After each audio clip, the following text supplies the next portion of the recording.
Très Donc là, bien. pour toutes celles et ceux à qui j'ai envoyé le lien de la page Facebook du MES, normalement, il y a un live qui va se lancer dans quelques secondes, quand mon ordinateur aura décidé de...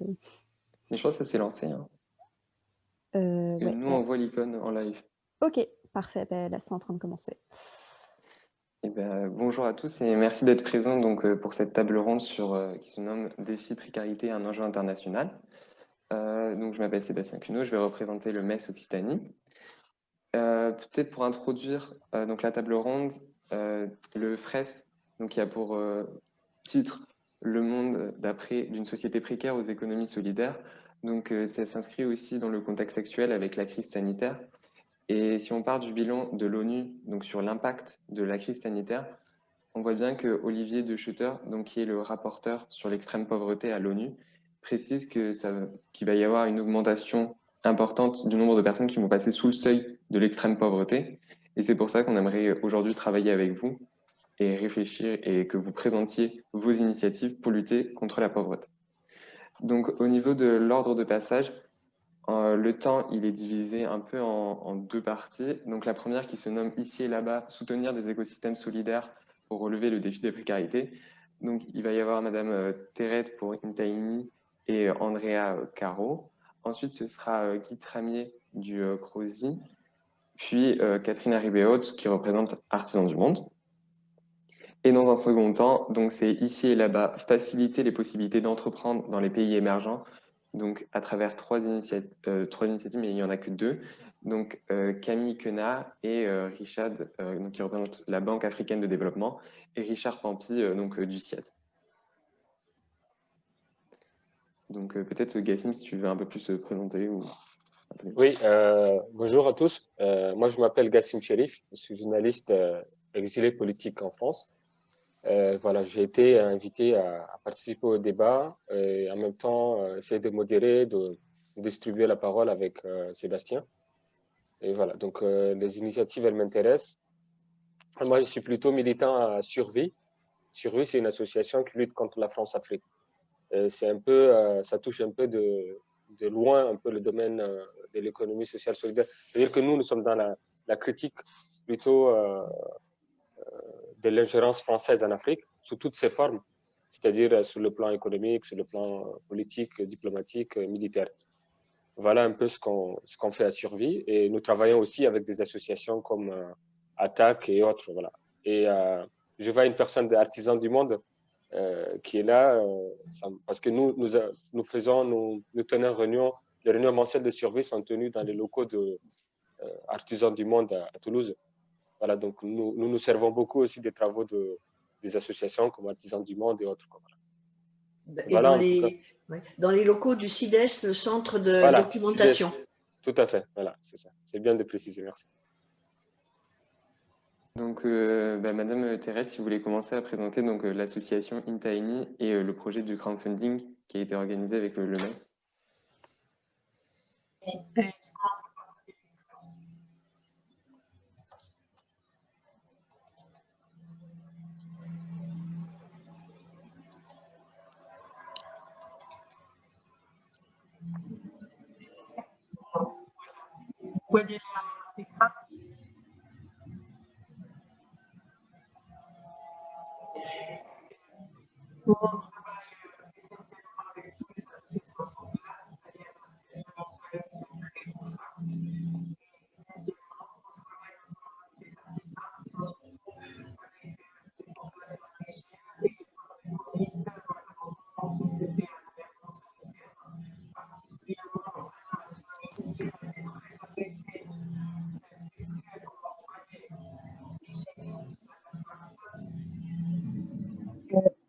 Excusez-moi, je vous entends assez mal, je ne sais pas si c'est général, mais si c'est un problème de la part.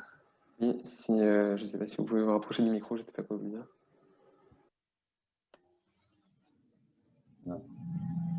Non, on vous entend plus. On n'entend rien. Un peu mieux.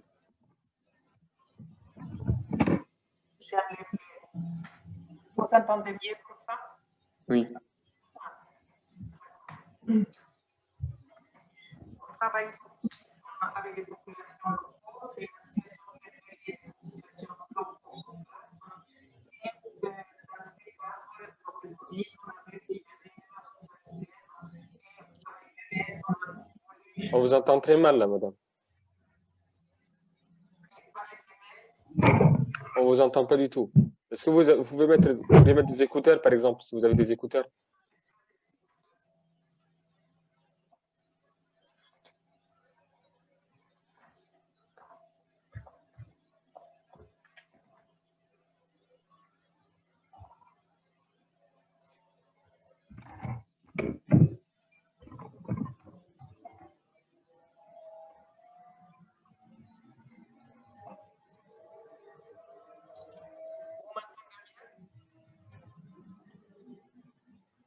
Vous m'entendez mieux? On vous entend mieux là. Alors, ici, qui est avec les associations sur place, on a travaillé surtout sur les Covid avec les populations indigènes et sur les questions de l'émergence sanitaire en Amazonie. On vous entend toujours un peu mal en fait. Non, en fait, on vous entend toujours mal. Tout à l'heure, quand vous m'avez rejoint sur le Zoom pour faire votre test d'écran partagé, je vous entendais extrêmement bien. Oui, Est-ce on que vous vous vous entendait souvenez bien. de la configuration que vous aviez à ce moment-là? Est-ce que vous étiez avec écouteurs, sans écouteurs? Est-ce que ça... Je vous entendais très bien à ce moment-là. Donc, j'imagine que ce serait bien de revenir à la même situation technique que tout à l'heure. C'est peut-être dû au partage d'écran, donc peut-être qu'Amparo, si tu peux faire la présentation sans le partage d'écran, ça aidera bien à entendre les propos.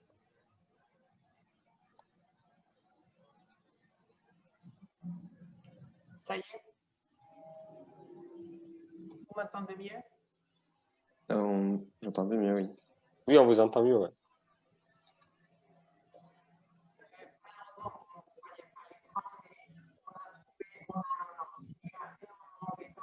On vous entend toujours aussi mal. Peut-être si vous voulez tenter de régler ce problème technique, on peut passer à quelqu'un d'autre en attendant. Donc, Madame Caro, si vous voulez un peu parler de votre initiative et de ce que vous faites.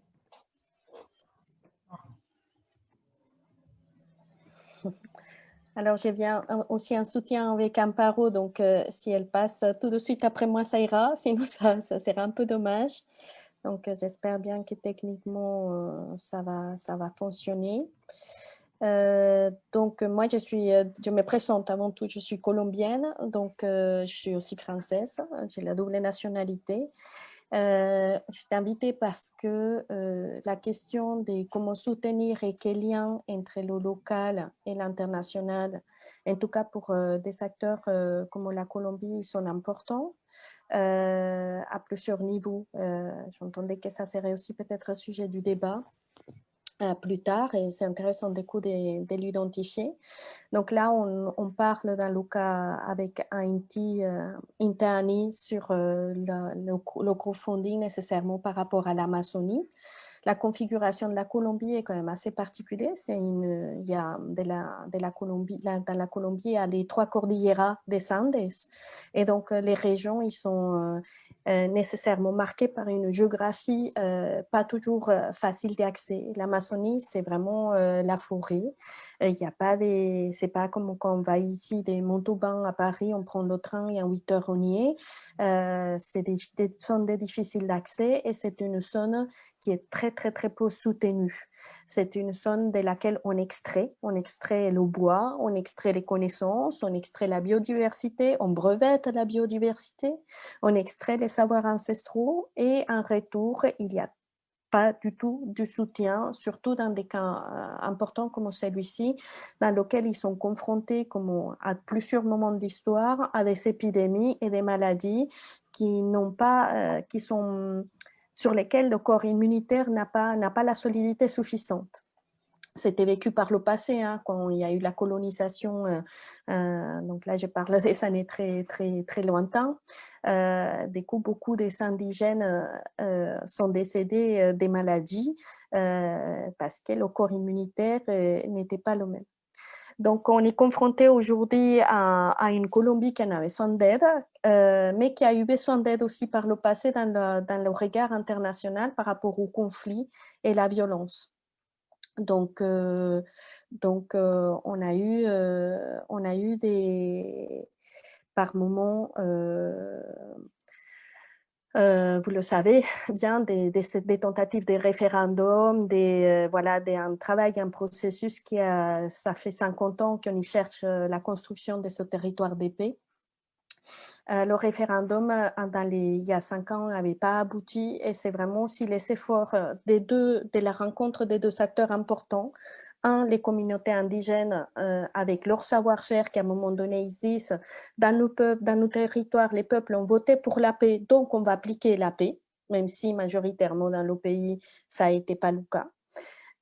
Et un regard international qui marquait l'incompréhension de comment un pays peut voter pour la guerre, quand on est précisément dans des processus de connaissances autres et dans lesquels on se dit aujourd'hui, évidemment, on veut tous la paix et on veut avancer. Le business de la guerre, c'est pas intéressant, quoi. À part les gens qui vont se bénéficier de la destruction, nous, on en a besoin qu'il y ait des acteurs qui peuvent travailler, qui puissent aussi, donc ils font un certain climat d'épée, un climat d'épée affiché important pour que nous tous puissions avancer et aller de l'avant. Donc, pourquoi ce lien international et local? Alors, pour ceux qui me connaissent bien, savent aussi que je m'engage beaucoup dans les monnaies locales, l'importance du circuit économique, le lien qu'il y a à l'intérieur de tout ça. La Colombie a souvent utilisé la dette externe et a fait appel à la dette externe pour l'achat des glyphosates, par exemple. Et beaucoup de terrains ont été mis dans des chimiques là-dessus, donc on détruit les peuples, voilà, ou pour l'achat d'armes pour maintenir cette guerre. Donc, on a une dette externe colossale. Une réflexion sur les monnaies locales y est menée aujourd'hui à plusieurs niveaux. Il y a une monnaie qui est née il n'y a pas longtemps qui s'appelle Luna. Mais en même temps, il y a des endroits, il y a des urgences. Et là, dans ce cas-là, il y a une urgence, il y a un besoin spécifique, parce que si on ne tient pas compte non plus des rythmes différents d'évolution et de transformation, on risque de perdre quand même un héritage biologique, puisqu'on s'attaque bien à nos poumons en tant qu'humains avec les difficultés par rapport à l'air, la contamination, la pollution, mais aussi nos poumons de la terre par rapport à l'Amazonie et les savoirs ancestraux, donc les personnes qui en ont besoin de nous aujourd'hui et qui ne pourront pas attendre que le changement de la transformation, elle se passe dans une douceur comme on en a besoin aussi qu'elle se passe pour que les transformations complètes soient faites. Et donc là, on est dans des cas d'urgence liés à cette épidémie qui met le peuple à mal, et on a vraiment besoin d'un soutien, d'un regard international par rapport à l'Amazonie qui reste quand même un espace de l'humanité, je dirais. Ce n'est pas le problème que des Colombiens, c'est un problème de l'humanité. Parce qu'on n'aura plus du tout la possibilité d'avoir une qualité d'air et qu'on sera obligé d'aller acheter de l'air comme on fait aujourd'hui avec l'eau, mais on y sera bien mal en point en tant qu'humanité. Donc, ça se passe aujourd'hui. C'est aujourd'hui qu'il faut agir et c'est aujourd'hui qu'on en a besoin de cette démarche-là et de ce soutien-là. Donc, avec Amparo qui voulait aussi vous raconter un peu plus dans le détail, donc j'espère qu'elle a maintenant le son, le crowdfunding, on vous transmettra le lien. On en a besoin de ce soutien-là. Pendant qu'en même temps, à côté de ça, on y réfléchit et on y travaille collectivement la main dans la main sur la transformation d'un modèle économique mondial, parce que c'est mondial, une réflexion sur le respect des savoirs et le fait de non breveter la nature et les biens communs de l'humanité, et dans ce cas très précis, le respect de l'Amazonie et le respect des peuples qui ont un savoir par rapport à la Pachamama et qui peuvent le transmettre et dans lesquels on en a besoin tous en tant qu'êtres humains et pas juste quelques enseignes multinationales qui se vont bénéficier de ces savoirs-là. Voilà, donc C'est ça que je voulais, de la chose que je voulais vous parler. J'étais très touchée de cette invitation parce qu'en tant que Colombienne, il y a tous les souvenirs qui montent, les odeurs, les couleurs, la mangue qui vient m'envahir, l'envie de manger des bananes platans, la changua du matin fait par ma maman au petit déjeuner, des souvenirs, des sourires, de la musique, une musique, il y a un peuple qui est traversé, qui est tout à l'heure s'est présenté Monsieur Chérif, j'étais très touchée aussi par rapport à la question de l'Afrique, parce que nous, notre peuple, notre terre, on est ces trois acteurs-là. On est aussi des Européens, on est métissés, on est créolisés complètement, on est aussi des Africains. Quand j'entends de las marimbas, donc le xylophone, je sais que chez moi aussi c'est l'Afrique. Quand je vois les femmes de la côte nord, de la côte pacifique colombienne, je sais aussi que je suis africaine, mais je sais aussi que je suis aussi amérindienne, parce que ma peau le dit, parce que voilà, parce que mes ancêtres ils sont aussi là avec le condor pasa et le son et plein de choses. Donc voilà pour cet échange un peu sur la Colombie dans lequel je voulais vous faire voyager dans un contexte politique et économique, mais aussi du cœur dans cette amitié entre les peuples. Est-ce que vous m'entendez? Allô? On vous entend bien mieux. Mais on vous entend en écho un peu. Mais on vous entend mieux déjà, pardon. Je vous ai coupé.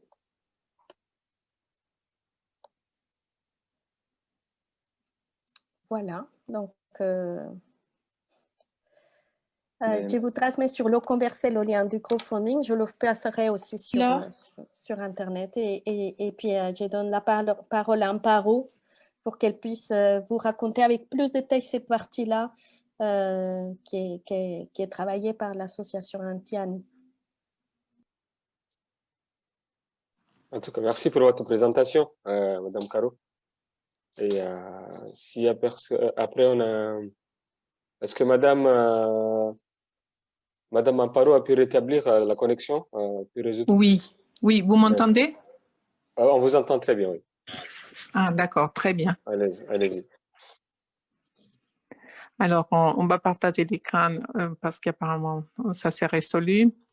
Et on voit que dans le cas de la population indigène, c'est assez grave. On a une létalité, comme vous voyez, dans les cadres bleus de 2,04, beaucoup plus important que dans la population générale. Et je vous explique pourquoi. Parce que les indigènes sont particulièrement sensibles à toute cette maladie qui ne sont pas dans son environnement habituel, c'est-à-dire qu'ils ont une immunité qui est beaucoup plus faible et ils sont beaucoup plus vulnérables à tous les types de maladies qui ramènent des occidentaux ou les gens qui ne viennent pas de son environnement. Alors, du coup, l'Amazonie, c'est un terrain très grand, ça fait presque 2/3 de la Colombie, malgré qu'ils ne vivent pas beaucoup de monde. Mais par contre, c'est très important, comme disait Andrea, du point de vue de biodiversité. On a une biodiversité, une des plus importantes de la planète. C'est très important de la garder. Et les indigènes, pour ça, ils sont aussi très importants parce qu'ils sont les gardiens naturels de cette biodiversité, qui d'ailleurs, avec les Covid, on a vu que c'est un gros problème. Malheureusement, dans la population indigène, ça, des quelques cas qu'on avait au début, vous voyez qu'au niveau des 19 hier, on a 821 décès. Ces décès sont encore plus importants parce que c'est surtout, comme vous le voyez dans les cadres ici, sont plus importants dans les populations âgées, comme en Europe, comme partout ailleurs. Et malheureusement, les populations qui ont surtout une tradition orale se transmet par ces anciens, c'est-à-dire toutes les valeurs, toute la possibilité même de survivre dans la forêt, les possibilités de vivre à long terme, se transmettent par ces personnes âgées. Pour les Taïtas de la plupart des tribus indigènes, et du coup, c'est encore plus important et plus lessif. C'est presque un ethnocide que cette population elle meurt aujourd'hui. On passe à la suivante. Là, on voit les actions qu'on a engagées. Normalement, les indigènes, heureusement, ils se sont organisés. C'est pour ça que nous, on les soutient à eux en priorité, parce que si d'autres personnes qui viennent de l'extérieur des communautés, ils viennent dans la population, ça sera moins bien maîtrisé. Alors, on voit les actions. Nous, en particulier, on a soutenu aussi une organisation qui s'appelle Tejiendo Paz, qui ont confectionné les matériaux sanitaires, essentiellement pour les masques, essentiellement les masques et les visères. C'est eux qui les faisaient. Cette association, on les soutient parce qu'en plus, sont des ex-combattants, des gens qui sont mobilisés dans les processus de paix, et ils ont fait une coopérative Icononso, et sont eux qui ont fait les matériaux. Au départ, ils ont travaillé avec un crowdfunding de Baki, et aujourd'hui, on voudrait les soutenir avec notre crowdfunding. Les liens, je les inscris dans les messengers ou dans les chats de cette conversation. Vous l'aurez juste les premiers, et comme ça, vous pourrez nous soutenir.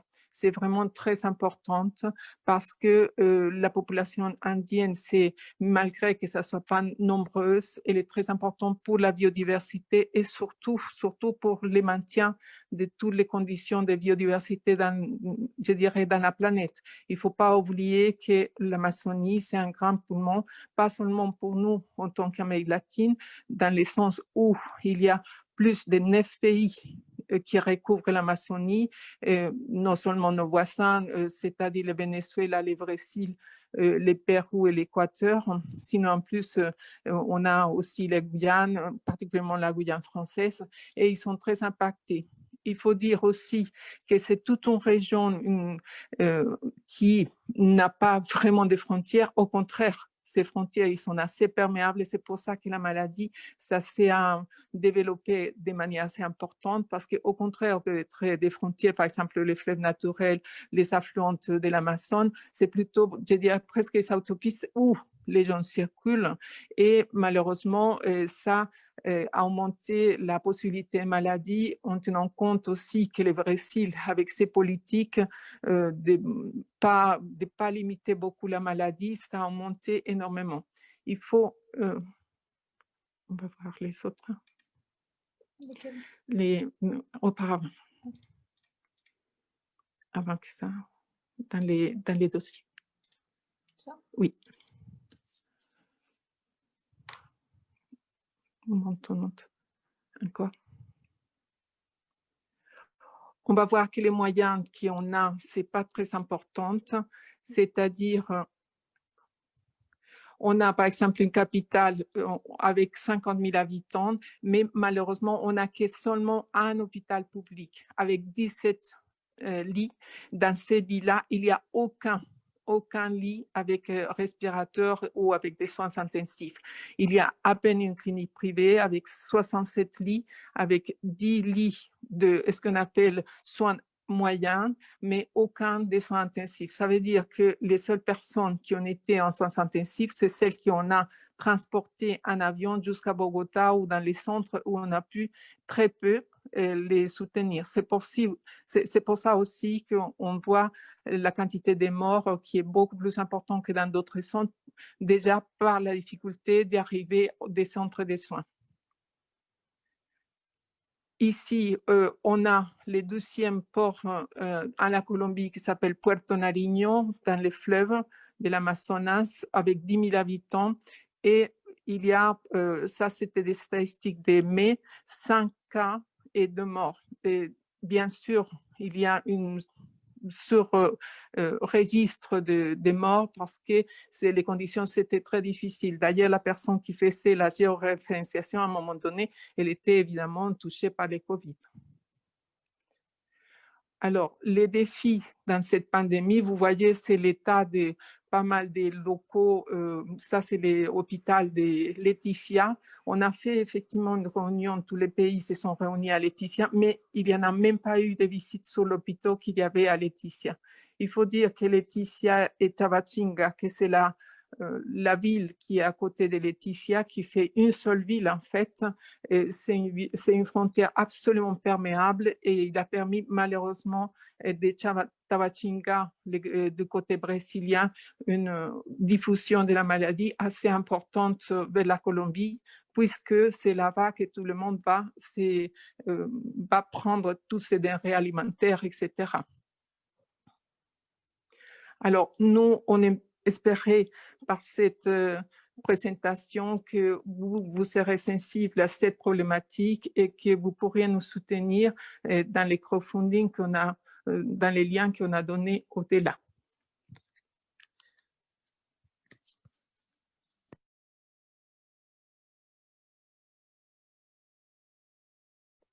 Merci beaucoup pour cette présentation.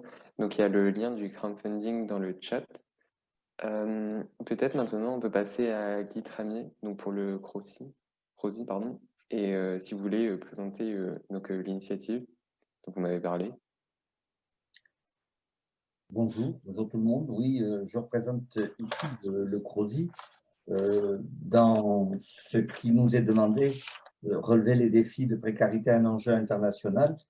Le CROSI anime deux actions qui sont d'une part le relais sous l'égide du Comité français pour la solidarité internationale, c'est d'animer le Festisol, qui est un festival qui permet de mettre en avant toutes les solidarités, et donc plusieurs actions ont été conduites sur la région, notamment des films qui ont été passés sur la situation, et donc j'ai pas peut-être Catherine pourra nous donner le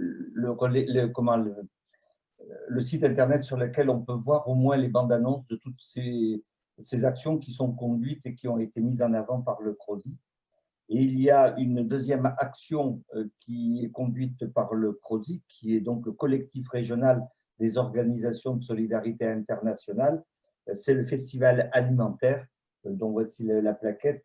Les plaquettes sont à disposition sur le site internet et vous pouvez écrire au crosi.mp@orange.wanadoo.fr.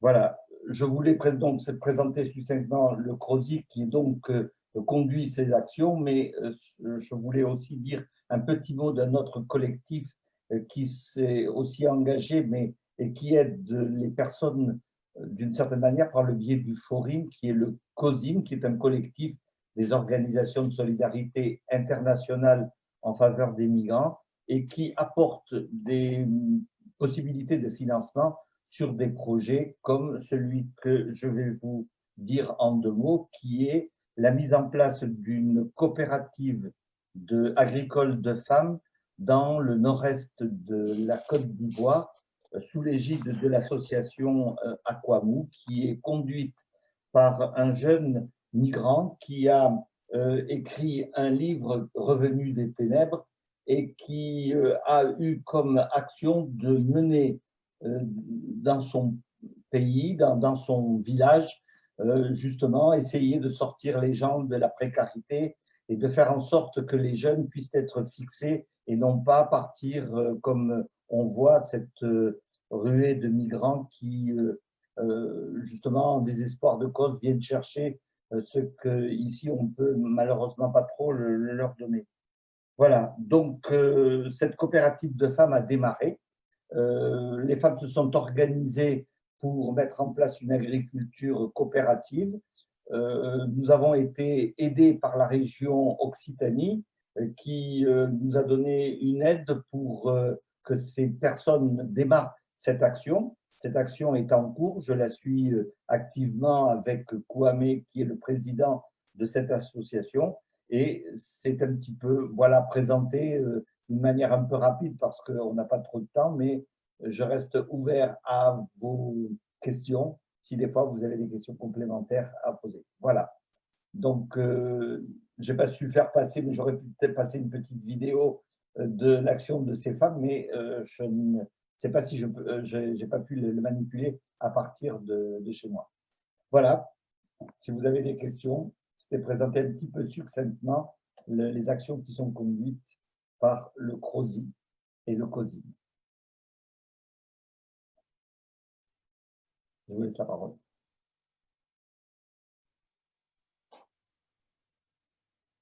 Merci pour votre présentation. À présent, on va passer la parole à Madame Catherine de l'Association Artisans du Monde. Oui, bonjour à tous.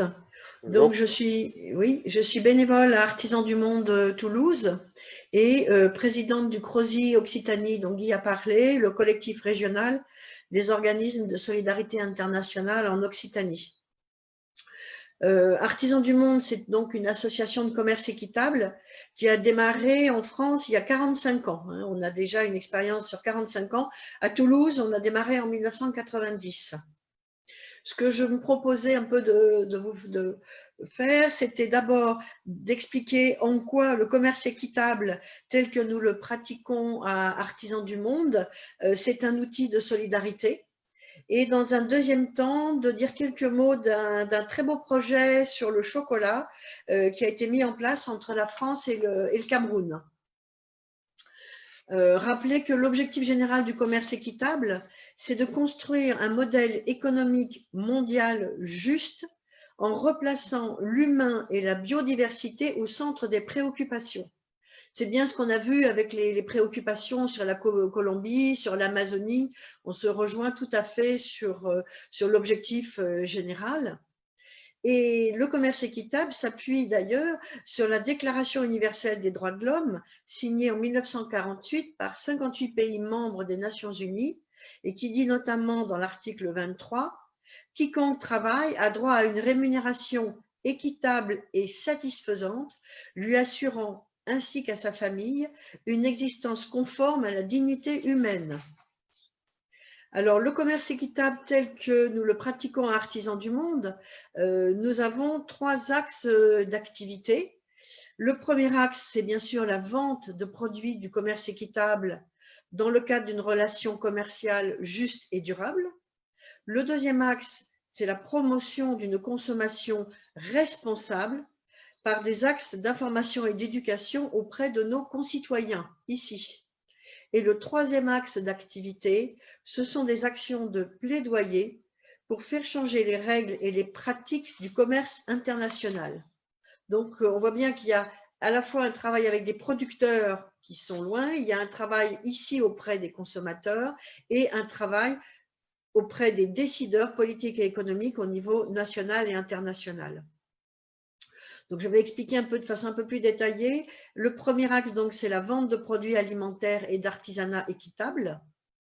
Nous travaillons toujours avec des groupements de producteurs, que ce soit des paysans paysannes ou des artisans artisanes. Pourquoi des groupements? Parce qu'un groupement, cette notion est importante, parce qu'elle induit la possibilité de porter un projet collectif d'amélioration des conditions de vie pour la communauté. Elle est garante de durabilité, elle permet la mutualisation des moyens de production notamment. Mais ceci dit, le groupement doit être gouverné par les producteurs eux-mêmes qui exercent un contrôle effectif sur sa gestion. C'est la gouvernance des groupements, c'est très important. La gouvernance, ce sont les producteurs eux-mêmes.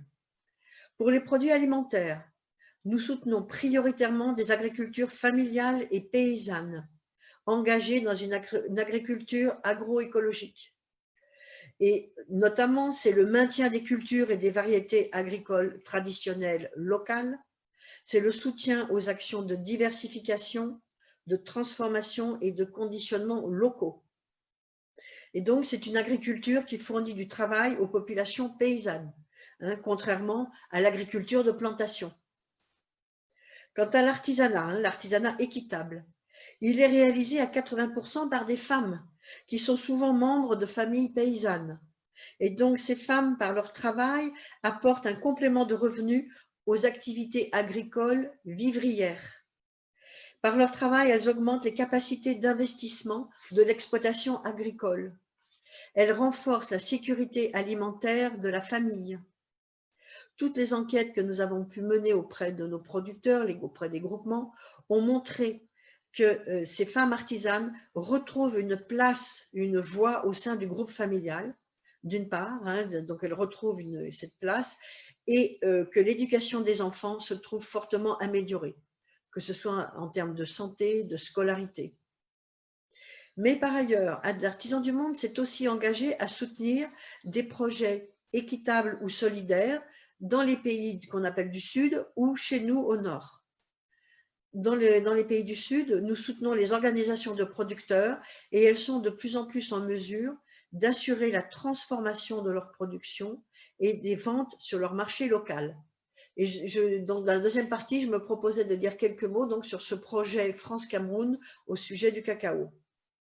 Et ici au Nord, Artisans du Monde soutient d'une part des AMAP, et aussi, je rappelle que les magasins Artisans du Monde commercialisent depuis de nombreuses années des produits locaux issus de l'économie sociale et solidaire. Donc, deuxième axe d'activité pour Artisans du Monde, c'est la promotion d'une consommation responsable chez nos concitoyens par une prise de conscience individuelle et collective. Et ça, je crois que c'est très important. Tous les producteurs nous disent, c'est à vous d'expliquer à vos concitoyens pourquoi acheter des produits du commerce équitable. C'est aussi, nous menons des actions auprès de tout public sur donc sensibilisation à la consommation, à la surconsommation trop fréquente et au gaspillage. Et pour ça, nous avons un ensemble d'outils adaptés à différents publics, outils que notre fédération met à notre disposition. Troisième axe d'activité, ce sont les actions de plaidoyer. Parce qu'il faut aussi donc faire pression sur des décideurs économiques et politiques pour faire changer les règles et les pratiques du commerce international. Aujourd'hui, on sait bien que le commerce équitable, c'est 0,001 du commerce mondial. Mais ce n'est pas pour ça qu'on reste passif par rapport à ce commerce mondial. Donc aussi, essayer de faire pression sur des décideurs politiques et économiques. Je parle bien de plaidoyer, ce n'est pas du lobbying, c'est tout à fait différent. Le lobbying, c'est autre chose. Nous, c'est du plaidoyer, c'est-à-dire que ça se passe au grand jour. C'est clair, c'est pas, voilà. Et donc, mais il faut faire changer les règles et les pratiques du commerce international. Et nous menons ces actions dans le cadre de collectifs avec des associations, des ONG, des syndicats, au niveau national, voire international. Pour finir, au sujet du commerce équitable pratiqué par Artisans du Monde, nous avons mené récemment une enquête auprès de nos partenaires. Nos partenaires, ce sont 150 groupements de producteurs dans 45 pays d'Asie, d'Afrique et d'Amérique du Sud. Les premières informations qu'on a pu tirer de cette enquête, les producteurs de produits alimentaires s'en sortent plus ou moins bien, mais la situation est beaucoup plus critique auprès des artisanes, notamment dans l'artisanat.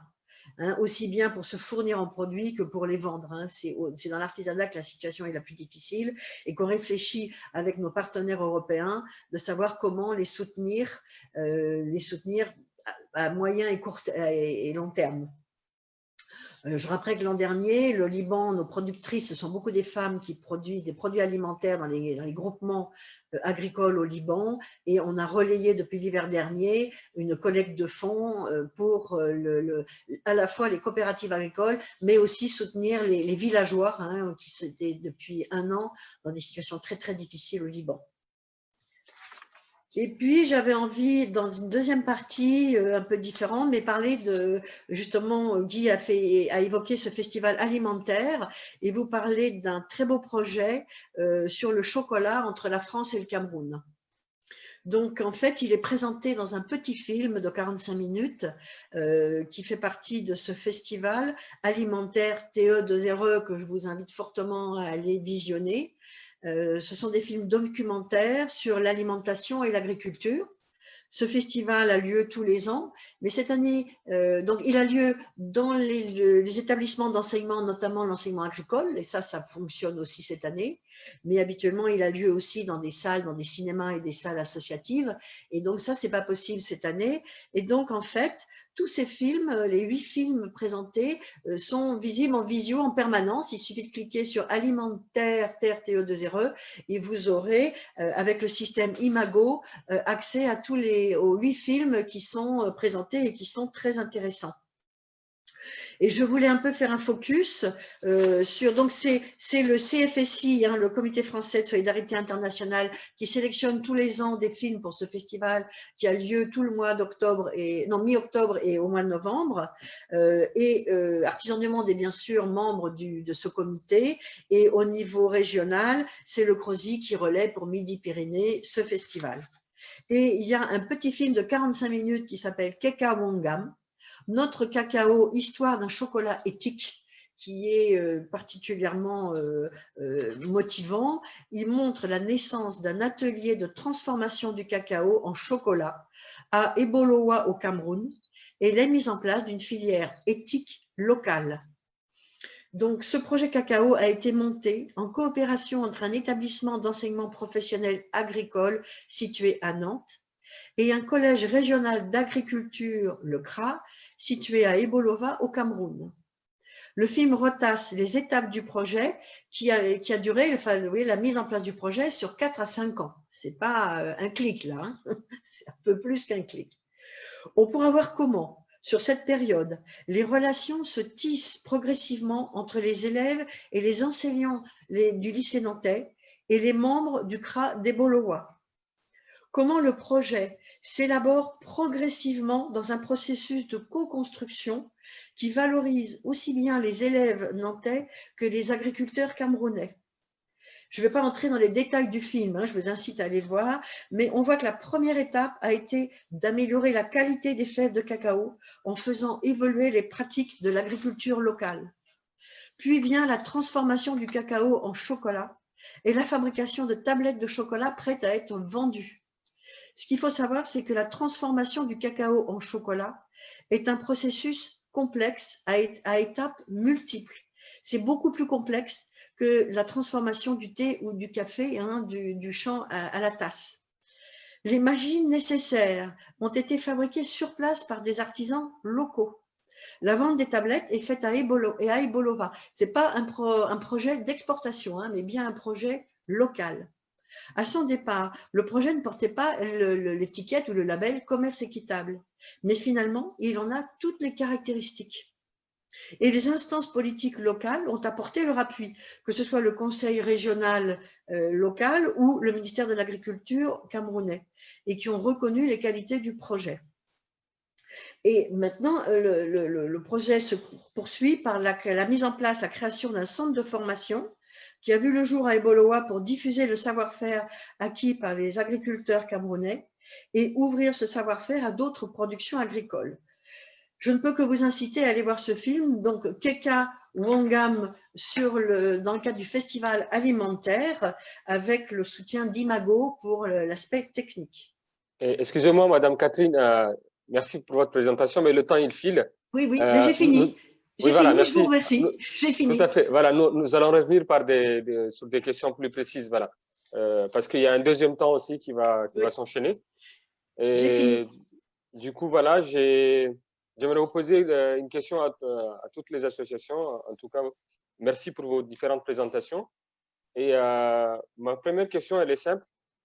Quelle définition vous donnez à la précarité? C'est quoi la précarité pour vous? Est-ce que vous m'entendez? Oui. Voilà, j'aimerais savoir, en tout cas, très simplement, en une minute, quelle définition vous pouvez donner à la précarité?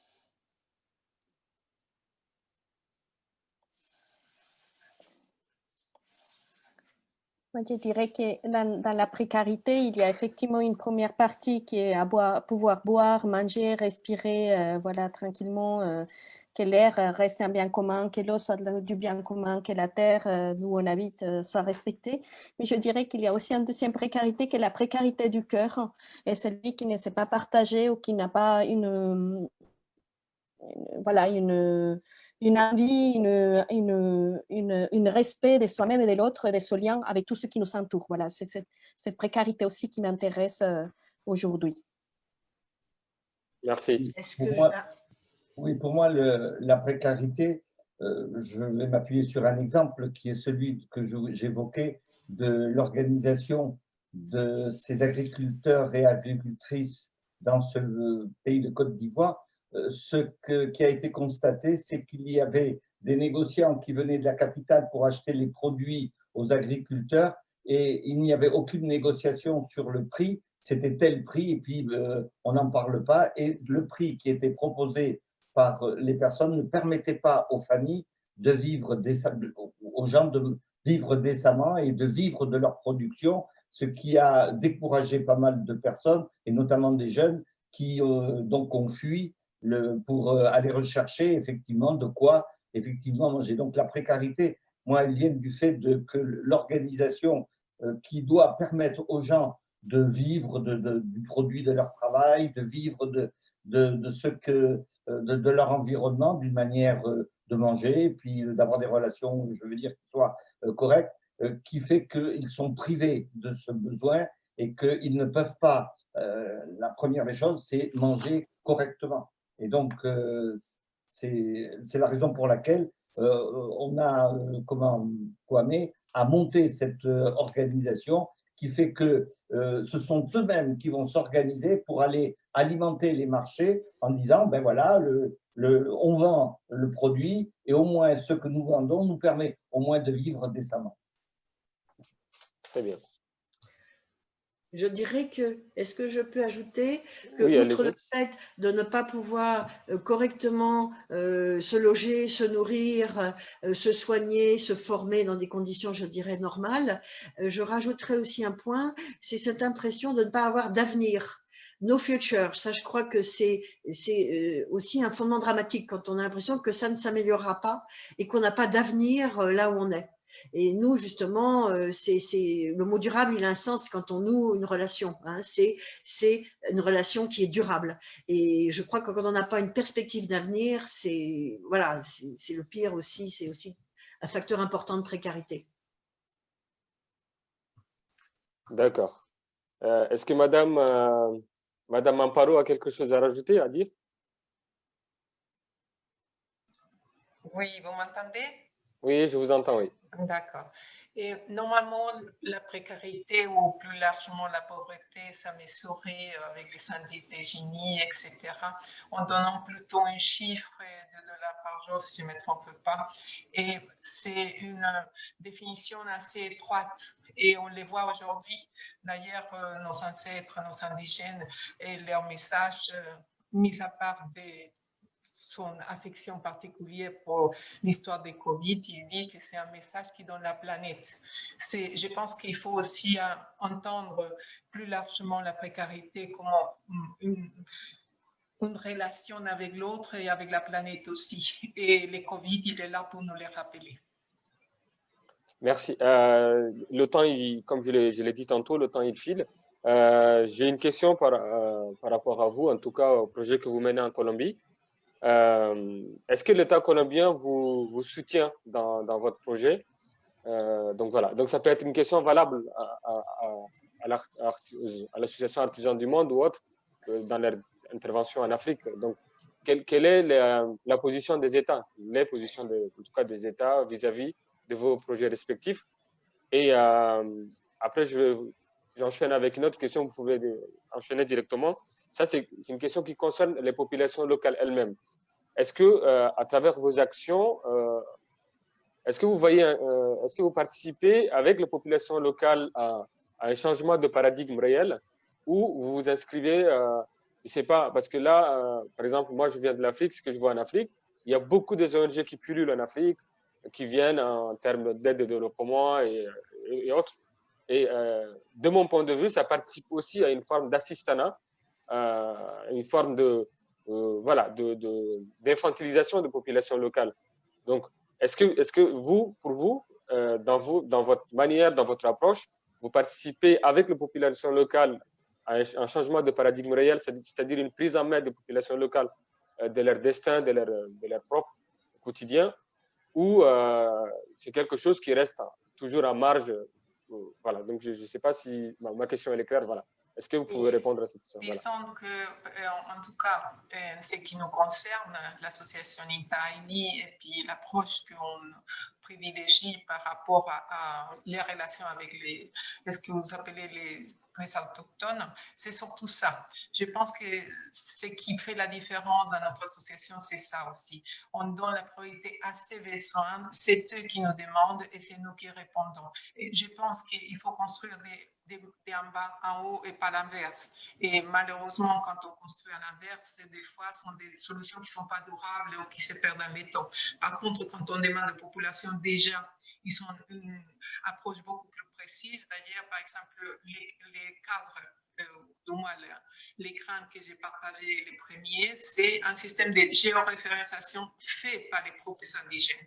Ce n'est pas nous qui l'avons fait et sont eux qui l'ont fait par ces moyens, évidemment pas seulement eux, l'ONIC, mais avec le soutien de pas mal des associations. Mais je pense que c'est une organisation très importante, dont les indigènes, pas seulement les Colombiens, les indigènes de Brésil, de Pérou, ils essayent de s'organiser ensemble et je pense qu'il faut prêter plutôt main forte et les aider dans cette organisation pour pouvoir vraiment pas être des assistantes ou être dans la logique caritative qui n'est pas, non seulement, malgré ce que vous pensez, qui n'est pas... qui ne perdent pas dans les temps, qui n'est pas une solution à long terme, si j'ose dire. Merci. Est-ce que, Artisans du Monde ou CROZI, est-ce que vous pouvez nous dire ce que vous en pensez par rapport à ça, surtout par rapport à l'Afrique? Oui, je me permets de prendre la parole. Ce que j'évoquais, le projet que j'ai évoqué d'une coopérative agricole de femmes financée, enfin, dont un financement est parti donc, de la région Occitanie, le projet vient bien d'un Africain lui-même qui, ici, après avoir subi et suivi enfin, ces trajets migratoires que malheureusement beaucoup de gens suivent, ce jeune arrivé ici s'est constitué, a monté une association en partenariat avec des gens localement. Et ce qui se fait là-bas, ce n'est pas de l'assistanat, c'est des gens qui se prennent en charge. Mais effectivement, l'apport qui a été donné par, je veux dire, la région Occitanie permet à cette organisation de femmes de se monter et de s'organiser. D'ailleurs, c'est très bien fait, à mon sens. C'est que le projet, il est sur 3 ans, ce qui fait que c'est un tremplin pour permettre à ces gens de s'organiser. Et je compte bien voir dans 4 ans cette organisation vivre de sa propre production sans que ce soit un assistanat de la part de la région Occitanie. Très bien. Oui. Madame Catherine, vous avez quelque chose à rajouter? Oui. Je repréciserai pour Artisans du Monde, il y a 2 niveaux d'ailleurs. Au niveau local, comme je l'ai dit, ce sont bien des groupements de producteurs. On ne travaille pas avec une personne isolée, mais bien des groupements et qui sont pilotés, toutes les décisions. La gouvernance est bien celle des membres du groupement. C'est bien eux qui prennent les décisions et qui gèrent eux-mêmes le groupement au niveau local.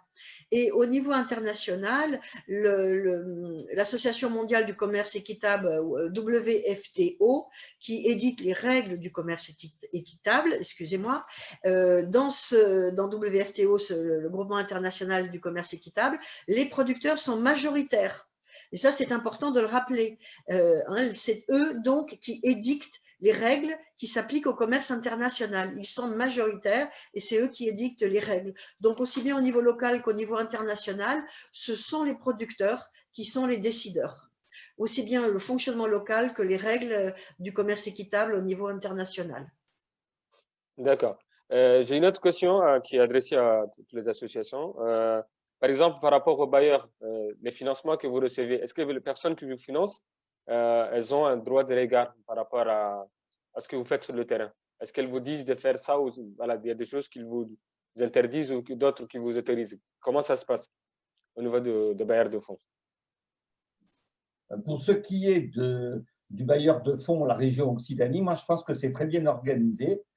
Effectivement, on ne donne pas de l'argent comme ça qui part n'importe où et dont on ne sait pas. On sait très bien on a dit que l'Afrique était un puits de projets perdus, qu'il y a eu beaucoup de projets qui ont été financés. Moi, je vois actuellement avec le Niger, beaucoup de puits ont été faits dans des villages et tous ces puits ne sont pas entretenus. Il n'y a pas eu toute la méthode, de toute la pédagogie suffisante pour qu'il y ait une organisation et que ça puisse perdurer. Nous, ici, la région, enfin, ce que je vois, moi, de la région, c'est que les financements qui sont donnés, il y a une organisation qui est mise en place pour bien contrôler, d'abord bien faire parvenir l'argent, que l'argent soit bien utilisé et que des justificatifs soient donnés pour éviter toutes les dérives de faux fuyants, etc. Et donc, il y a une organisation à mettre en place. Je pense qu'il est de notre responsabilité de personnes qui sont ici et qui aidons, je veux dire, à s'organiser, les personnes qui vont mettre en place des projets là-bas. Merci. Est-ce que nos amis de la Colombie peuvent intervenir là-dessus? Est-ce que vous avez des choses à dire? Allô, vous m'entendez, Madame Catherine? Non, pas Madame Catherine, je veux dire Madame Caro. Amparo, tu peux ouvrir le micro? Oui. Vas-y. Mais juste pour dire, parce qu'on ne s'était pas dit aussi tout à l'heure, la Colombie a quand même quelques actions dans l'Amazonie par rapport au programme de développement épais, et c'est un pays qui investit beaucoup. Effectivement, il y a aussi de l'humanitaire et de l'humanitaire. Hein. Il y a une humanitaire politiquement, je dirais, qui est presque un jeu des... Je vais utiliser un gros mot, hein, un jeu des salauds. Mais il y a aussi des gens qui sont sincères, quoi. Et effectivement, il y a un travail aussi sur le changement de paradigme. Nous sommes des Colombiennes, hein, et après, il y a énormément de respect pour l'argent, d'une part parce qu'il y a beaucoup de corruption aussi en Colombie, donc c'est important qu'on sache où il va, comment ça s'est passé, que ça soit distribué très correctement. Mais on y travaille aussi avec des groupes, en tout cas, certains endroits s'approprient de la question monétaire. Ils ont créé une monnaie qui s'appelle Luna, qui est la différence du soleil, donc la lune, donc le sol en France et la lune en Colombie. Et c'est intéressant aussi voir ce processus sur le changement. Mais il y a une urgence aujourd'hui. Le Covid est une urgence différente. Et c'est aussi pour ça que le travail d'Amparo est important. Donc, Amparo, je te laisse compléter. Oui, malheureusement, effectivement, il y a les problèmes de la corruption. Et ça, non seulement en Colombie, sinon partout dans la planète. Mais par contre, effectivement, par exemple, on a fait un premier appel des fonds grâce à Baki. C'est tout simplement les Colombiens, dans sa générosité, qui ont appuyé cette campagne, et une première partie des 3000, si je ne me trompe pas, 3000 ou 6000 équipes, ce qu'on appelle équipes de protection individuelle, ils sont partis pour l'Amazonie grâce à ça. Alors, effectivement, il y a un grand élan et une grande générosité aussi des gens. Et effectivement, il y a des problèmes de corruption, mais justement, c'est pour ça qu'on a privilégié cette voie, c'est-à-dire les organisations indigènes elles-mêmes. Directement, il n'y a pas d'intermédiaire, il y a des soutiens logistiques de l'État. Dans notre cas particulier, ils nous ont aidés pour les transports, parce qu'entre autres, il n'y a aucun transport, sinon c'était interdit les transports, puisque c'était grâce malheureusement à ça qui est arrivé aussi la maladie. Mais c'est les transports de l'État qui l'État a fourni pour acheminer ces fournitures initiales. Et pour la deuxième campagne, on espère aussi pouvoir continuer à l'aider. Et malheureusement, à cette jour d'aujourd'hui, la maladie non seulement ne s'est pas arrêtée, sinon elle continue à se répandre.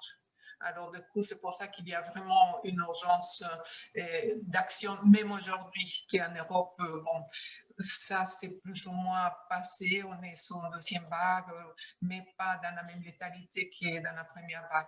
Alors, du coup, en Colombie, on est encore dans des moments difficiles, surtout dans les régions comme cette région-là, où il n'y en a pas à la base une présence de l'État trop grande, plutôt petite, plutôt pas beaucoup comme vous avez vu, les hôpitaux, l'état de l'hôpital de Laetitia est le plus important avec 50 000 habitants. Et du coup, c'est pour ça qu'on en a vraiment besoin de soutien. Et effectivement, on ne peut pas dire qu'il n'y a pas de corruption, etc. Mais c'est pour ça qu'aussi on a privilégié directement les acteurs.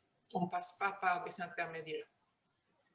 Très bien. J'ai une question très rapidement à poser à Madame Catherine d'Artisans du Monde. Peut-être on va passer au second temps et oui, on verra juste, pour la suite oui, des questions après, non? oui, une dernière question par rapport à Artisans du Monde.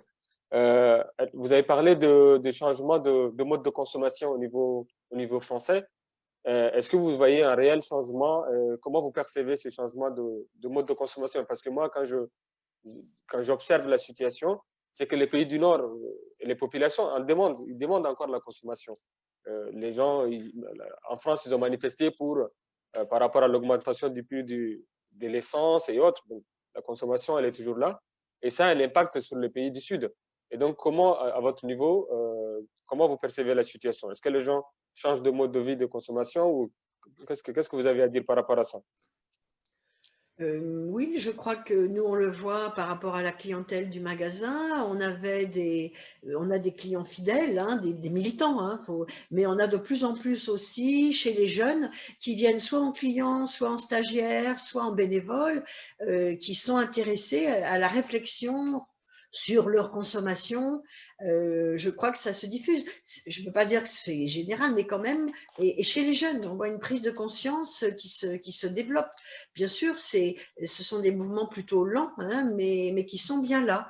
Et ça fait partie de notre travail de sensibilisation qu'on mène dans les écoles. Voilà, ça fait partie de ce travail et qui est très, très important aussi, à côté de la vente des produits équitables.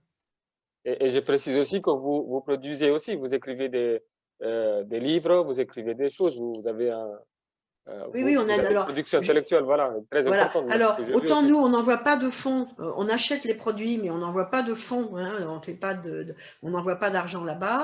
Mais notre fédération, alors vous me donnez la main là-dessus, notre fédération, c'est la fédération des 120 magasins en France, hein, des anciens 120 associations locales. On a une fédération à Paris qui, elle, reçoit des subventions, notamment de l'AFD, l'Agence française de développement, pour élaborer justement tout un ensemble d'outils pédagogiques, des films, des documents qui nous servent et qui sont donc adaptés à différents publics. Ça va des écoles primaires jusqu'à l'université pour faire ces actions de sensibilisation, d'explication, de pédagogie auprès de nos concitoyens, jeunes et moins jeunes d'ailleurs, hein, pour réfléchir à cet acte de consommation.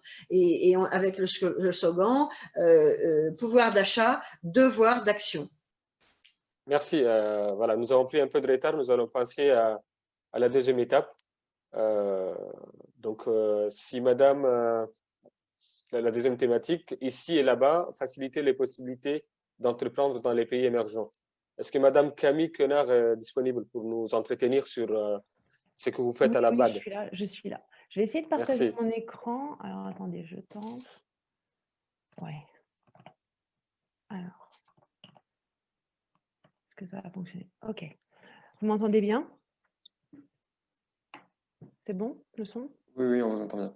OK. Je vous remercie déjà d'avoir pu d'être là, de m'avoir invitée. Je suis bien heureuse et intéressée d'avoir écouté,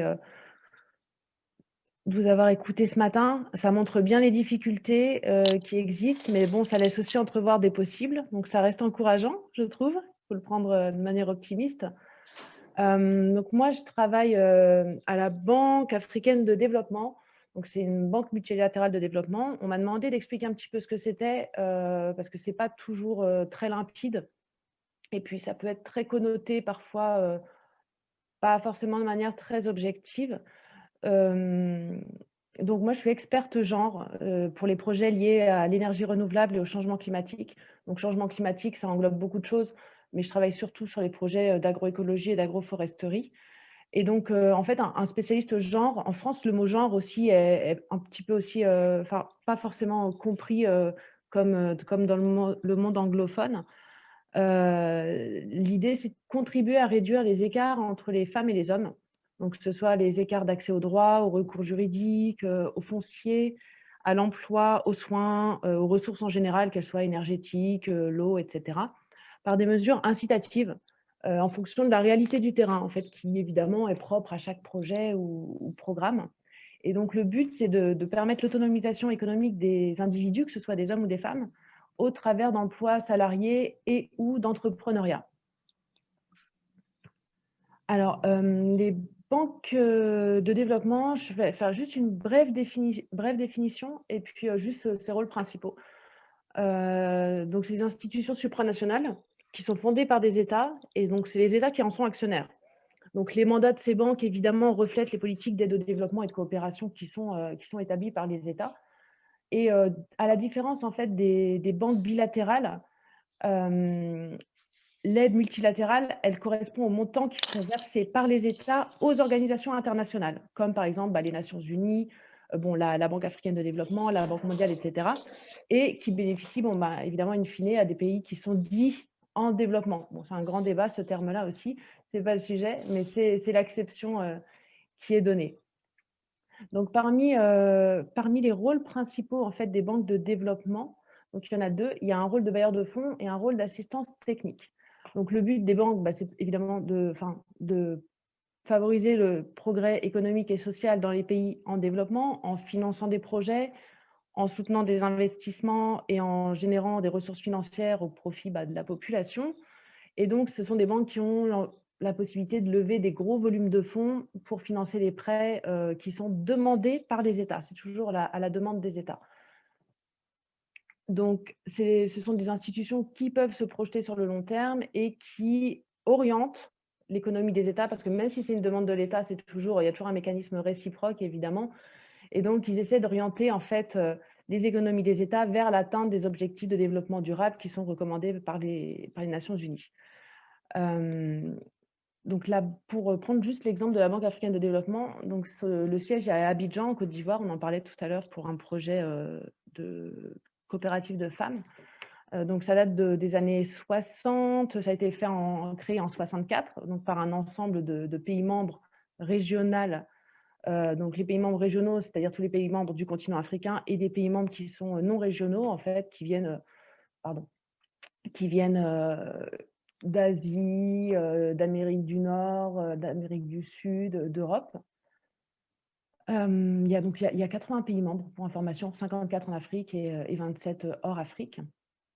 Donc, les banques multilatérales de développement, elles ont un rôle de bailleur de fonds, comme j'ai dit, et un rôle d'assistance technique, en fait, c'est-à-dire, en gros, d'accompagnement qui passe par l'intermédiaire d'experts dans tous les domaines, qui conseillent les gouvernements et qui font l'intermédiaire entre donc, cette banque, les États et le secteur privé. Un exemple concret, par exemple, donc un État, je ne sais pas, un État va demander, va vouloir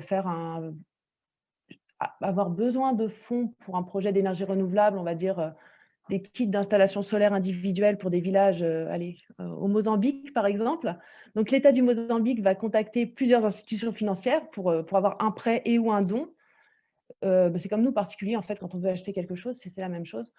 Et l'organisme financier va donc choisir, en fait,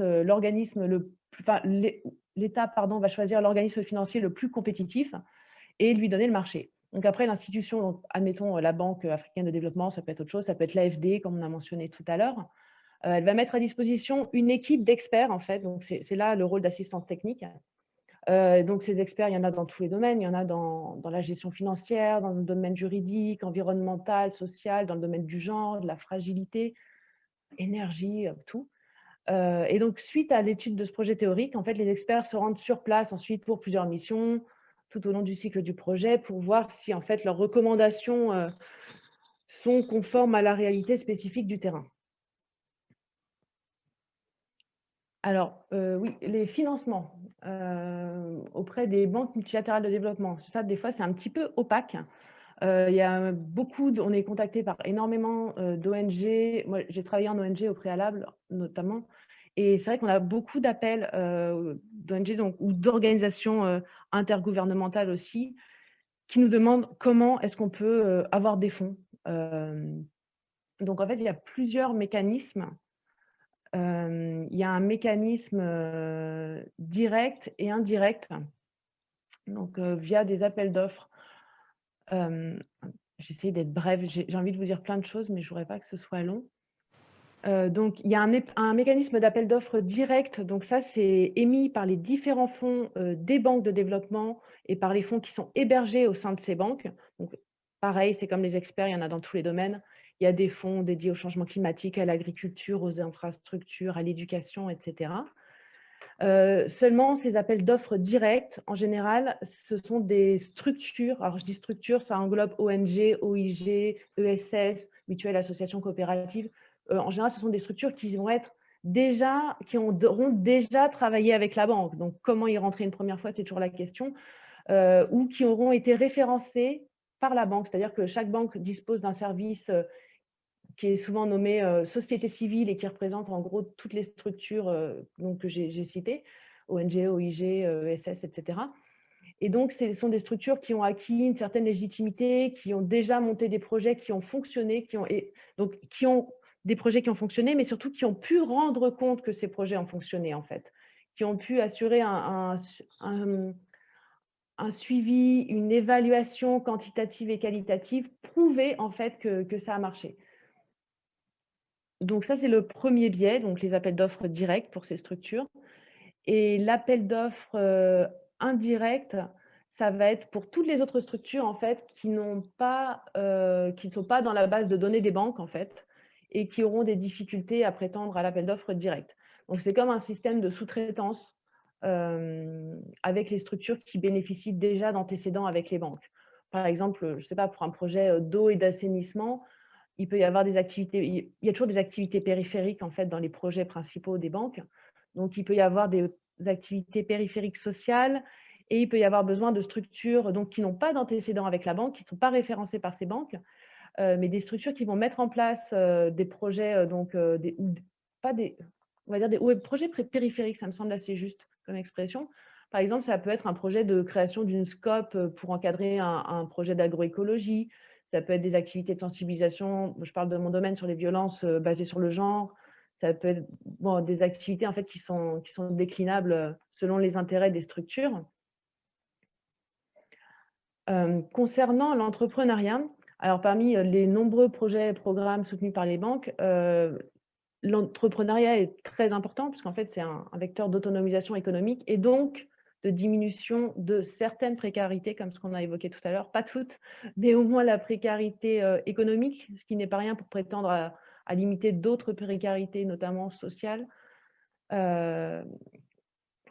Donc, quelques initiatives je prends l'exemple de ce que je connais, évidemment, ce n'est pas du tout exhaustif, c'est juste pour donner des exemples, pour illustrer que pratique la Banque africaine de développement donc sur le continent, parce que c'est donc une banque continentale qui œuvre en Afrique.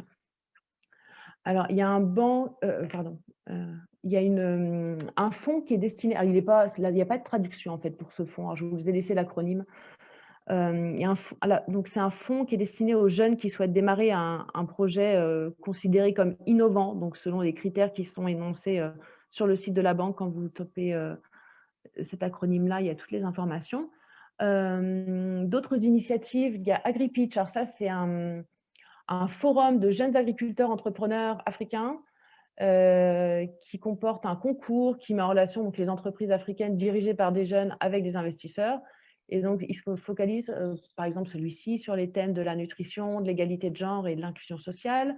Il y a aussi des décaissements de la BAD pour des fondations qui agissent en faveur de l'entrepreneuriat africain, donc par exemple dans des programmes des Nations Unies. Fashionomics, c'est une initiative qui soutient les micro, petites et moyennes entreprises qui travaillent dans le secteur de la mode et du textile en Afrique, donc ça concerne des particuliers. La banque ne finance pas uniquement des méga structures ou des grosses ONG ou des grosses associations. Elle finance aussi des particuliers. Et AFAWA, par exemple, c'est aussi un bon exemple, c'est une initiative pour les femmes qui s'appuie sur des instruments financiers de la banque pour en fait changer le paysage bancaire et inciter les banques à prêter aux femmes, pardon. Donc, en fait, c'est un instrument de partage des risques. En gros, la Banque africaine de développement prête une grosse somme d'argent à des banques nationales avec la condition d'octroyer des prêts. Pour cet argent-là doit être réutilisé donc, par les banques nationales parce que la banque africaine de développement n'a pas accès aux femmes du continent. Elle n'est pas en lien avec eux. Donc, après, ce sont d'autres structures nationales qui peuvent faire ce lien, qui peuvent faire la campagne de communication, informer les gens que oui, des femmes, il y a des prêts qui sont accordés aux femmes et qu'il n'y a pas besoin d'avoir d'avoir au préalable un compte bancaire, qui n'a pas besoin nécessairement d'avoir des antécédents comptables, qui n'a pas non plus besoin d'avoir un titre de propriété, parce que c'est très difficile pour les femmes, souvent dans de nombreux pays, en tout cas en Afrique, d'obtenir des titres fonciers alors qu'elles travaillent la terre, mais elles n'ont pas forcément ces titres. Donc voilà, AFAWA, c'est ce genre d'initiative qui permet d'avoir des crédits, pas nécessairement micro, des crédits, micro ou non, pour les femmes. Et bon, je prenais l'exemple de l'agriculture, mais elles peuvent faire l'entreprise qu'elles souhaitent, évidemment. Ah, pardon, Merci. je vous ai oublié. Juste le Covid, moi, c'était juste pour me dire un petit mot par rapport à la situation actuelle. Donc, bon, chaque banque, évidemment, a créé des fonds pour aider les pays, en l'occurrence, la Banque africaine de développement, pour aider ses pays membres régionaux, donc le continent, pour la gestion de cette crise. Donc, c'est un fonds qui est mis à disposition des gouvernements et des acteurs du secteur privé et qui soutient évidemment les actions sanitaires et économiques d'urgence, mais aussi d'autres actions pas périphériques, mais on va dire moins... c'est urgent aussi, mais ce n'est pas le même caractère d'urgence. Par exemple, l'accès aux technologies numériques et la maîtrise de ces technologies-là comme porte de sortie, en fait, en ce moment, parce que voilà, ça peut permettre... Ça peut quand même aider les entrepreneurs sur le continent d'avoir accès à des moyens de vente en ligne et accès à des smartphones et accès à comment se servir d'un smartphone aussi. Alors, j'ai encore juste un petit mot et après j'ai terminé, c'est plus très long. Je voudrais juste qu'on parle en fait des raisons qui font que si peu de projets de ESS sont soutenus par les banques de développement et qu'on voit si on peut trouver des propositions concrètes et réalistes pour changer ça. Alors, j'ai juste référencé en fait quelques obstacles en fait au fonctionnement et au développement de l'ESS au sein des banques de développement. BMD, pardon, Banque multilatérale de développement, c'était trop long, j'ai mis l'acronyme. Donc, parmi les obstacles, j'en ai listé 8, mais je le fais rapidement. Donc déjà, l'ESS, on le sait tous, ça repose sur des principes démocratiques de liberté d'association et d'expression. Donc, je parle de l'Afrique, de ce que je connais, hein. Mais on peut transposer évidemment à d'autres pays avec les mêmes caractéristiques, c'est certain. Donc, dans de nombreux pays en Afrique, la société civile, elle a été longtemps privée de ça. Donc, par conséquent, les initiatives de ESS qui se développent, elles sont encore jeunes. Elles sont portées par des personnes très engagées, mais qui ne bénéficient pas nécessairement du savoir-faire et des pratiques de gestion du secteur. En matière de cadre réglementaire, il y a une grande disparité entre les pays. Mais par exemple, au Maroc et en Tunisie, on trouve des lois qui définissent les principales structures ESS, comme l'association, la COP, la mutuelle, mais les textes de loi datent des années 60. Donc, beaucoup n'ont pas été révisés et ça conduit à l'échec des entreprises qui sont tentées dans ce sens-là, dans le sens de l'ESS. De manière générale, les États en Afrique ont une tendance libérale qui ne soutient pas particulièrement l'innovation sociale. Les autorités publiques ne donnent pas ou peu de moyens aux entreprises en général et encore moins à celles de l'ESS. L'ESS, ça repose aussi sur un ancrage territorial. Et sur le continent africain, souvent le processus de décentralisation, il est vraiment... il en est à ses balbutiements, parce qu'on ne peut pas comparer, ça n'a pas de sens, mais si on regarde l'écosystème français, on a des collectivités locales qui ont des rôles clés. En Afrique, clairement, il n'y a pas ça. J'ai encore 3 obstacles, non 4, 4. Donc, il y a les lourdeurs et l'opacité administrative. Bon, c'est pas que là-bas, mais c'est quand même bien costaud. La difficulté à trouver des salariés qualifiés et compétents, le manque d'informations et de services de conseil pour faire face justement aux procédures administratives, légales et fiscales qui peuvent être complexes et très changeantes, en fait, qui peuvent changer rapidement sans qu'on ait les derniers amendements de loi disponibles facilement. Après, l'autre souci, souvent, c'est l'insuffisance et l'irrégularité des ressources financières, en fait, des structures de l'ESS. Donc, ça pose problème en fait au niveau du suivi, évaluation et de ce que je disais tout à l'heure, justement, pour que ces structures puissent être dans les petits papiers des banques finalement.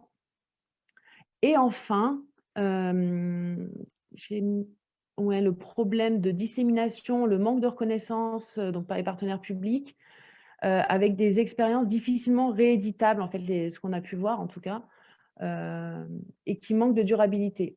Donc, ouais, voilà, ça c'est, on va dire, les principales écueils que j'ai relevés de mon point de vue, de mon expérience, qui sont sûrement pas exhaustifs. Et au niveau des solutions, c'est sûr qu'il y a plein de choses en fait qui pourraient être faites. Il y a beaucoup de choses. Déjà, il y a beaucoup d'outils de financement en fait qui pourraient être vraiment favorables à l'ESS, comme les titres associatifs, les contrats d'apport associatifs, les prêts participatifs, les fonds d'amorçage associatif, un soutien. Favoriser, les banques pourraient aussi avoir ce rôle-là de favoriser en fait le soutien de la part des autorités publiques. Encourager les acteurs bancaires et les institutions à financer les structures ESS, c'est comme un peu ce que je vous disais avec AFAWA précédemment, qui encourage, donc c'est la banque qui donne de l'argent aux banques nationales avec comme critère d'accepter que cet argent-là aille uniquement, voilà, du coup oui, c'est restrictif, mais en l'occurrence c'est pour les femmes, uniquement à des femmes sans critères, sans qu'elles aient besoin de tel justificatif. Donc ça pourrait être fait également pour l'ESS. Peut-être favoriser une mise en réseau des différentes structures. Ça existe déjà, mais peut-être que ce n'est pas forcément assez visible, en tout cas aux yeux des banques de développement. Après, on pourrait aussi créer des sociétés d'investissement solidaires, des fonds d'innovation à l'ESS. Il y a l'investissement d'impact aussi. Alors ça, c'est tout un concept, mais il y a vraiment des choses à prendre là-dedans. La création d'une banque éthique, pourquoi pas une banque de développement éthique en fait, qui permettrait de contribuer à un modèle économique durable et socialement et écologiquement responsable. Et donc en fait, ça consisterait à intégrer des critères éthiques tout simplement aux banques de développement qui pour l'instant en fait elles pallient surtout les urgences de type inégalité de genre, etc. Et elles n'en sont pas forcément, malheureusement, encore à inclure des critères éthiques en plus de tout ça. J'imagine que vous avez des questions. N'hésitez pas. Je ne crois pas que j'ai d'autres slides. Non, je n'ai plus rien. Merci beaucoup. On va peut-être passer à l'intervention donc, de Richard Panqui qui représente le SIAD.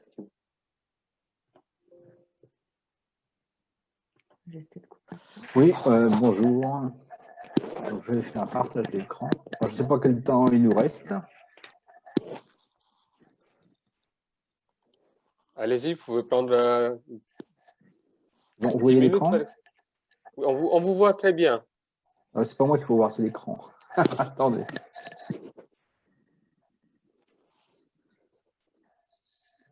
Partager l'écran. OK.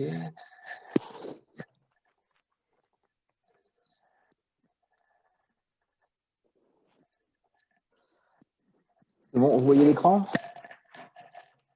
Oui, on le voit. Ça marche. Donc, rapidement, donc, le SIAD, bon, qu'est-ce que le SIAD? C'est une association, hein, c'est une ONG qui est aussi organisme de formation. Donc, le SIAD Midi-Pyrénées que je représente, c'est une antenne régionale du SIAD national. Hein. Donc, le SIAD, c'est le service international d'appui au développement, hein, qui a été fondé en 88 à Montreuil, où il y avait une forte présence d'une diaspora malienne. Donc, on est à Toulouse depuis 2009. Donc, la philosophie du SIAD, c'est que le développement économique de l'Afrique se fera par les Africains et les Africaines. Et donc, on s'appuie clairement dans des politiques de développement. Hein, et on est là pour appuyer les initiatives locales. Donc, notre mission, ça va être, comme on est en France, on va travailler majoritairement avec les diasporas, hein, ou éventuellement des Français qui veulent implanter des associations ou des entreprises là-bas pour participer au développement. Donc, notre mission, c'est de former et d'accompagner, hein, et le mot d'accompagnement est très important, hein, les porteurs de projets. Donc, ce que l'on veut, donc on a deux modules de formation. Un premier qui est de transformer une vague idée que peut avoir le porteur de projet pour créer une entreprise, une association dans son pays d'origine, hein, ou ailleurs sur le continent africain. Et ensuite, on a une deuxième phase, dans cette idée étant un peu concrétisée. Le deuxième cycle va être un cycle d'aide à la création d'entreprises, donc clairement vers l'entrepreneuriat, hein, pour passer à la création d'entreprise avec du prévisionnel financier, un plan d'affaires, etc. Et un peu de gestion d'entreprise. Donc, on accueille à peu près 20 porteurs de projets par an. Donc, on a deux aspects. On a la création d'entreprises pure, hein, et accessoirement, la mise en place d'activités génératrices de revenus pour ceux qui ont des modèles plus associatifs. Hein, mais ça rejoint l'entreprise. On dit votre association, vous la créez, encore faut-il qu'elle puisse vivre au-delà d'une subvention que vous pouvez acquérir pour démarrer votre projet. Donc, l'important, c'est de créer derrière un business pour vivre et pour développer l'activité. Pardon. Voilà. Donc, quelques chiffres sur notre activité. Donc, depuis 2012, on a vraiment mis en place ce cycle de formation et d'accompagnement. On a accompagné 165 personnes, dont un peu plus de 50% de femmes. Je crois que c'est 52. 35% des personnes avaient un niveau de formation niveau bac ou inférieur. Et ceux au-dessus du bac, on a formé aussi des jeunes, hein, qui avaient jusqu'à des niveaux ingénieurs ou master. Dans la population aussi formée, il y a 44% qui sont sans activité professionnelle, donc qui sont demandeurs d'emploi, hein, et très peu qui sont en démarche de reconversion. Donc, c'est essentiellement des demandeurs d'emploi. Et 37% qui sont en activité professionnelle, salariés. On a quelques étudiants, hein, et quelques auto-entrepreneurs et retraités. Les pays concernés, donc c'est pas essentiellement, c'est l'Afrique. Hein, donc l'Afrique centrale, donc avec la RDC et le Cameroun. Ensuite, on a l'Afrique de l'Ouest, hein, donc la Côte d'Ivoire, le Sénégal, Burkina Faso, Guinée, Mali, j'en oublie encore quelques-uns, le Maghreb, hein, Tunisie, Algérie, Maroc et Madagascar. Alors, Madagascar depuis peu, mais ça fait 2-3 années où on a pas mal de porteurs de projets de Madagascar.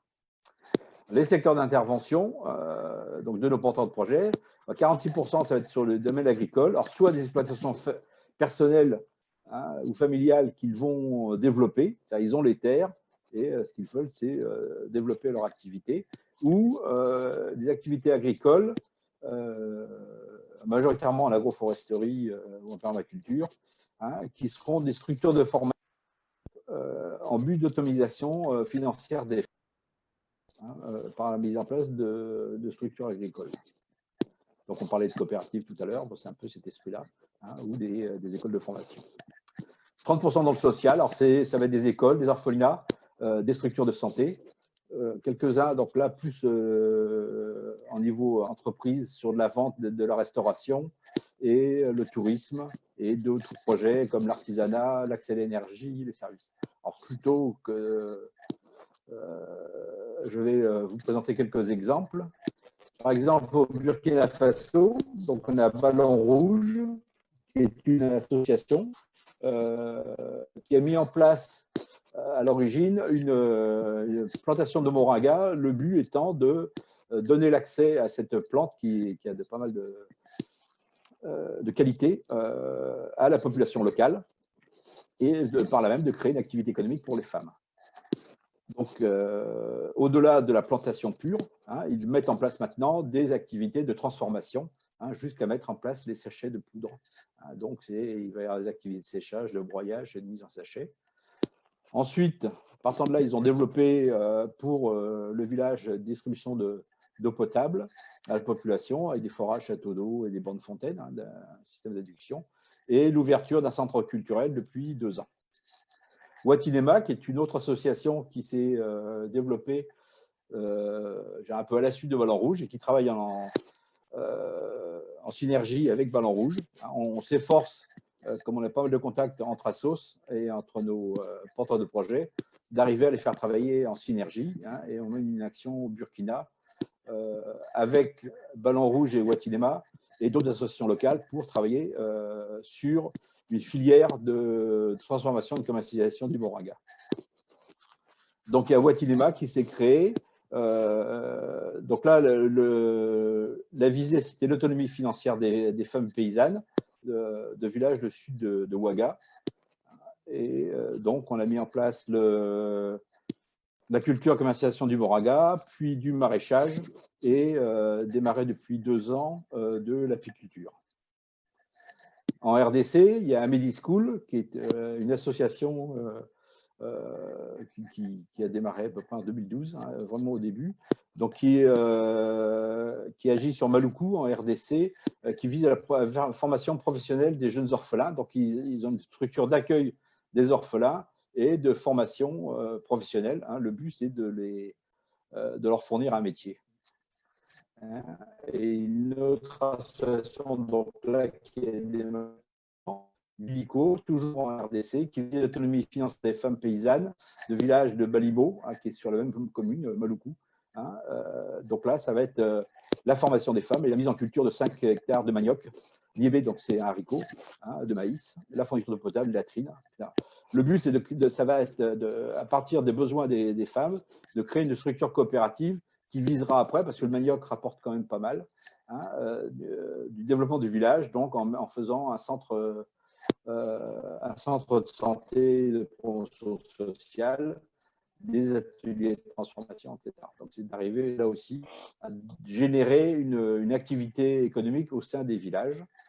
Au Cameroun, Noir et Blanc, c'est une entreprise d'insertion, hein, qui est spécialisée dans le nettoyage industriel. On a au Sénégal, voilà, très intéressant, c'est Jokosun, qui est une entreprise qui fournit des kits solaires avec un modèle économique qui est une location avec achat sur 2 ou 3 ans. Hein. Le but est de donner l'accès au solaire dans les familles, en brousse, dans les villages isolés. Et donc, travailler sur des structures légères. Donc, on en reparlera sur les problèmes de financement. En Guinée, il y a Kenya Mode Action, qui est une association qui a agi sur la formation professionnelle à la couture, à la couture des jeunes filles et qui travaille actuellement sur les projets d'assainissement à la ville de Kindia. Madagascar, bon, là aussi une action. C'est une association qui va travailler à Nosibé, donc qui est un centre touristique très, très important de Mada, hein, mais qui va intervenir en soutien scolaire et orienté essentiellement sur les filles, hein, pour qu'elles puissent échapper, enfin qu'elles échappent, hein, au problème de tourisme sexuel dans les grands centres touristiques qu'il peut y avoir à Madagascar. Donc voilà, c'est ces types d'actions que l'on mène. Hein, et donc tous les ans, il y en a 3 ou 4 associations d'entreprises qu'on arrive à faire créer et surtout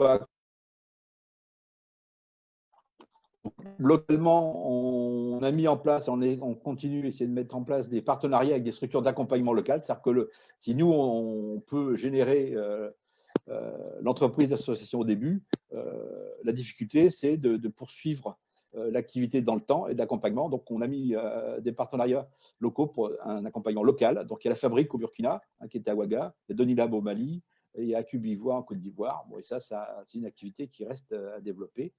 Et donc, on est en train de travailler. Et donc là, je dirais que la période Covid nous a un peu aidés pour nous familiariser avec l'outil, hein, une plateforme d'e-learning. Hein, donc, pendant toute la période Covid, notre activité de formation, d'accompagnement a continué grâce à des. Donc, on a été étonné parce que ça a quand même pas mal marché et on n'a pas perdu de porteurs de projet en route. Donc, quels sont les freins? Donc, on a un peu parlé, hein, c'est essentiellement les problèmes de financement. Donc, au niveau associatif, quand les projets sont des projets de taille modeste, on arrive à avoir des financements via des subventions. Donc, on a parlé des financements par les territoires, hein, comme ici la région. Hein, mais les financements restent limités parce que, donc, par exemple, la région, sur 3 ans, c'est 15 000 €. Donc, dès l'instant où vous attaquez des projets comme des écoles et autres, ça reste insuffisant. Donc, il faut trouver d'autres financements. Bon, Guy Tramier a parlé du Forim, il y a l'Agence des microprojets, l'AFD donc agit via l'Agence des microprojets pour des microprojets, et donc on a un trou dans la raquette, c'est-à-dire dès l'instant où on a des financements nécessaires de l'ordre de 40-50 000 euros, ça devient plus compliqué. Alors, on peut avoir ce type de financement que sur des activités financées par l'Agence de l'eau, par exemple, à Dour-Garonne, sur des aspects accès à l'eau potable et l'assainissement. Mais par exemple, là, on a pas mal de fonctionnement sur structure d'école, des centres d'apprentissage ou autres, ce qui demande des investissements assez importants et ça reste compliqué. Donc, là, on cherche et on sollicite pas mal de structures. La difficulté principale, c'est sur la création d'entreprises. Donc, en France, il existe pas mal de sources de financement pour aider à la création d'entreprises. Le problème, c'est que dès l'instant où l'entreprise va être créée là-bas, on a beaucoup plus de problèmes. On a même des… moi, j'ai accompagné des porteurs de projets qui avaient des situations, je dirais, confortables en France, qui voulaient monter un projet là-bas, qui avaient besoin d'un financement local. Donc, les banques françaises n'ont pas accepté de financer, alors que les salaires étaient en France, et là-bas, les taux de crédit étaient assez élevés. Donc, il y a des solutions de type microcrédit, par exemple, le financement participatif, mais ça reste assez illusoire parce que les montants, les sommes collectées restent assez faibles, surtout quand c'est la création d'entreprise. Donc, il y a l'agence des microprojets, là aussi, ça reste aussi assez limité. Et pour des gros projets, alors là, de 400, 500 000 euros, donc là, vous pouvez avoir des aides de l'AFD, etc. Notre faiblesse et la faiblesse de nos porteurs de projets, c'est surtout la méconnaissance de structures d'aide à la création d'entreprises dans les pays d'origine. Par exemple, au Sénégal, via l'APIX, on peut avoir quelques accès. J'ai eu des porteurs de projets, donc solliciter des business angels, quand on voit le taux de rentabilité qu'ils exigent des investissements, je ne vois pas ce qu'il y a d'ange dans le concept de business angel. Les taux de crédit restent élevés. Alors, ça a pas mal baissé.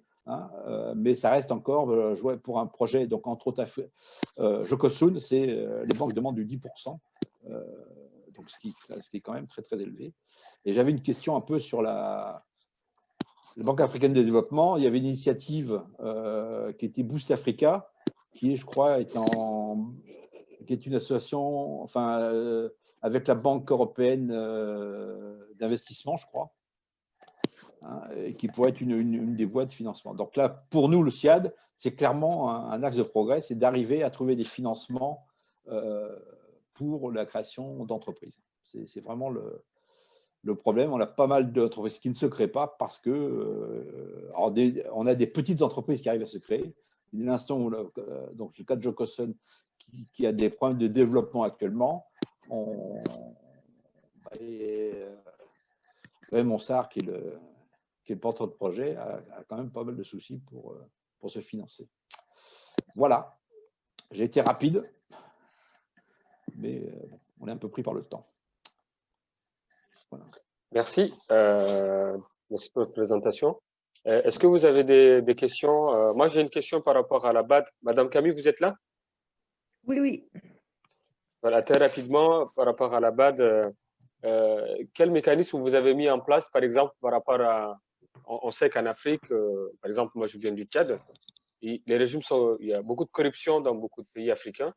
Donc, quel mécanisme vous avez mis en place pour permettre à l'argent que vous allez mettre en place pour le projet de développement, que ça n'aille pas dans les poches des États? Parce que moi, je vois parfois cette manne, elle est accaparée par les États, par ces régimes autocratiques, dictatoriaux, qui prennent cet argent et malheureusement, ça ne va pas directement aux personnes qui sont destinées pour ça. Voilà. Donc, est-ce que vous avez mis des mécanismes par rapport à ça? Comment ça se passe?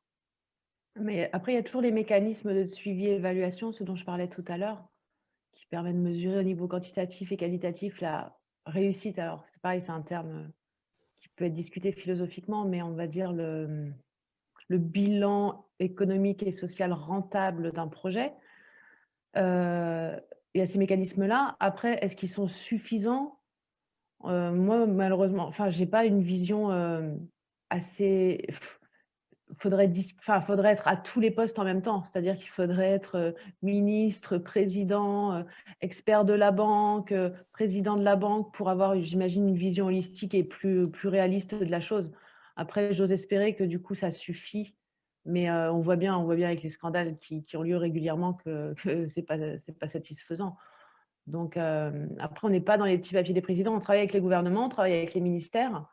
Mais après, ça dépend aussi des projets. Parce qu'au niveau des mécanismes, je parlais, en fait, il y a des financements pour des macro-projets, genre les projets d'infrastructure, c'est gigantesque. Et donc, le suivi est quand même, est différent, en tout cas, du suivi d'une femme, par exemple, qui va emprunter pour faire un atelier de couture ou de la transformation de je sais pas moi, de manioc, par exemple. Enfin, ça va pas être les mêmes mécanismes. Ça va quand même être un suivi-évaluation, mais il n'y aura pas les mêmes écarts, il n'y aura pas les mêmes tentations. Si c'est les prêts au niveau individuel, bon, il n'y a pas trop de ratage, en fait.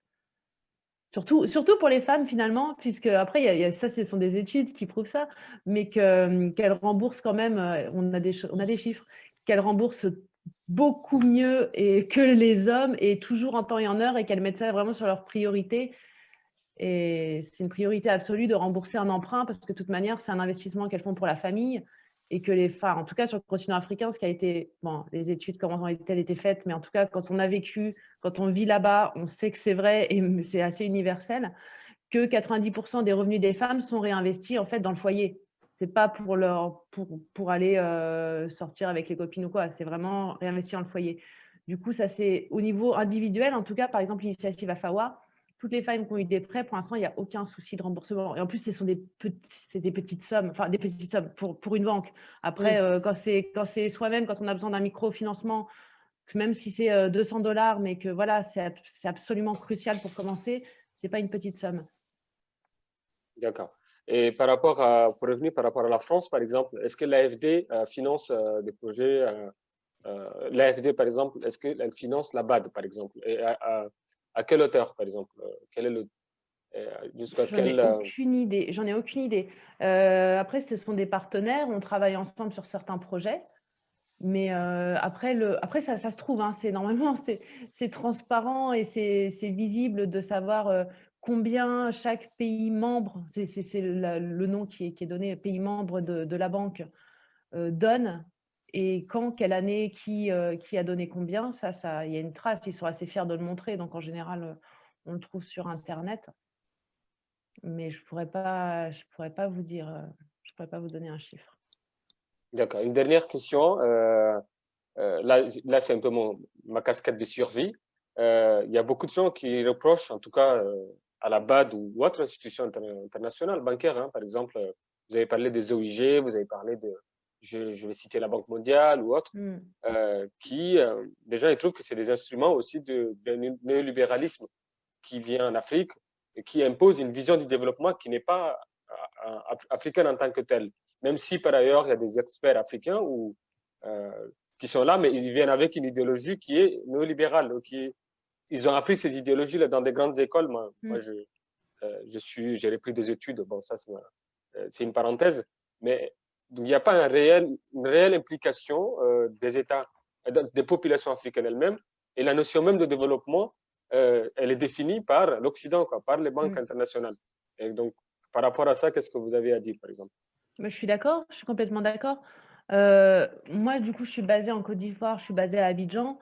Après, moi, je suis entrée à la banque, en fait, par curiosité, pour savoir comment ça se passe. Parce que du coup, on me racontait beaucoup de choses. Moi, brièvement, mais j'ai été paysanne.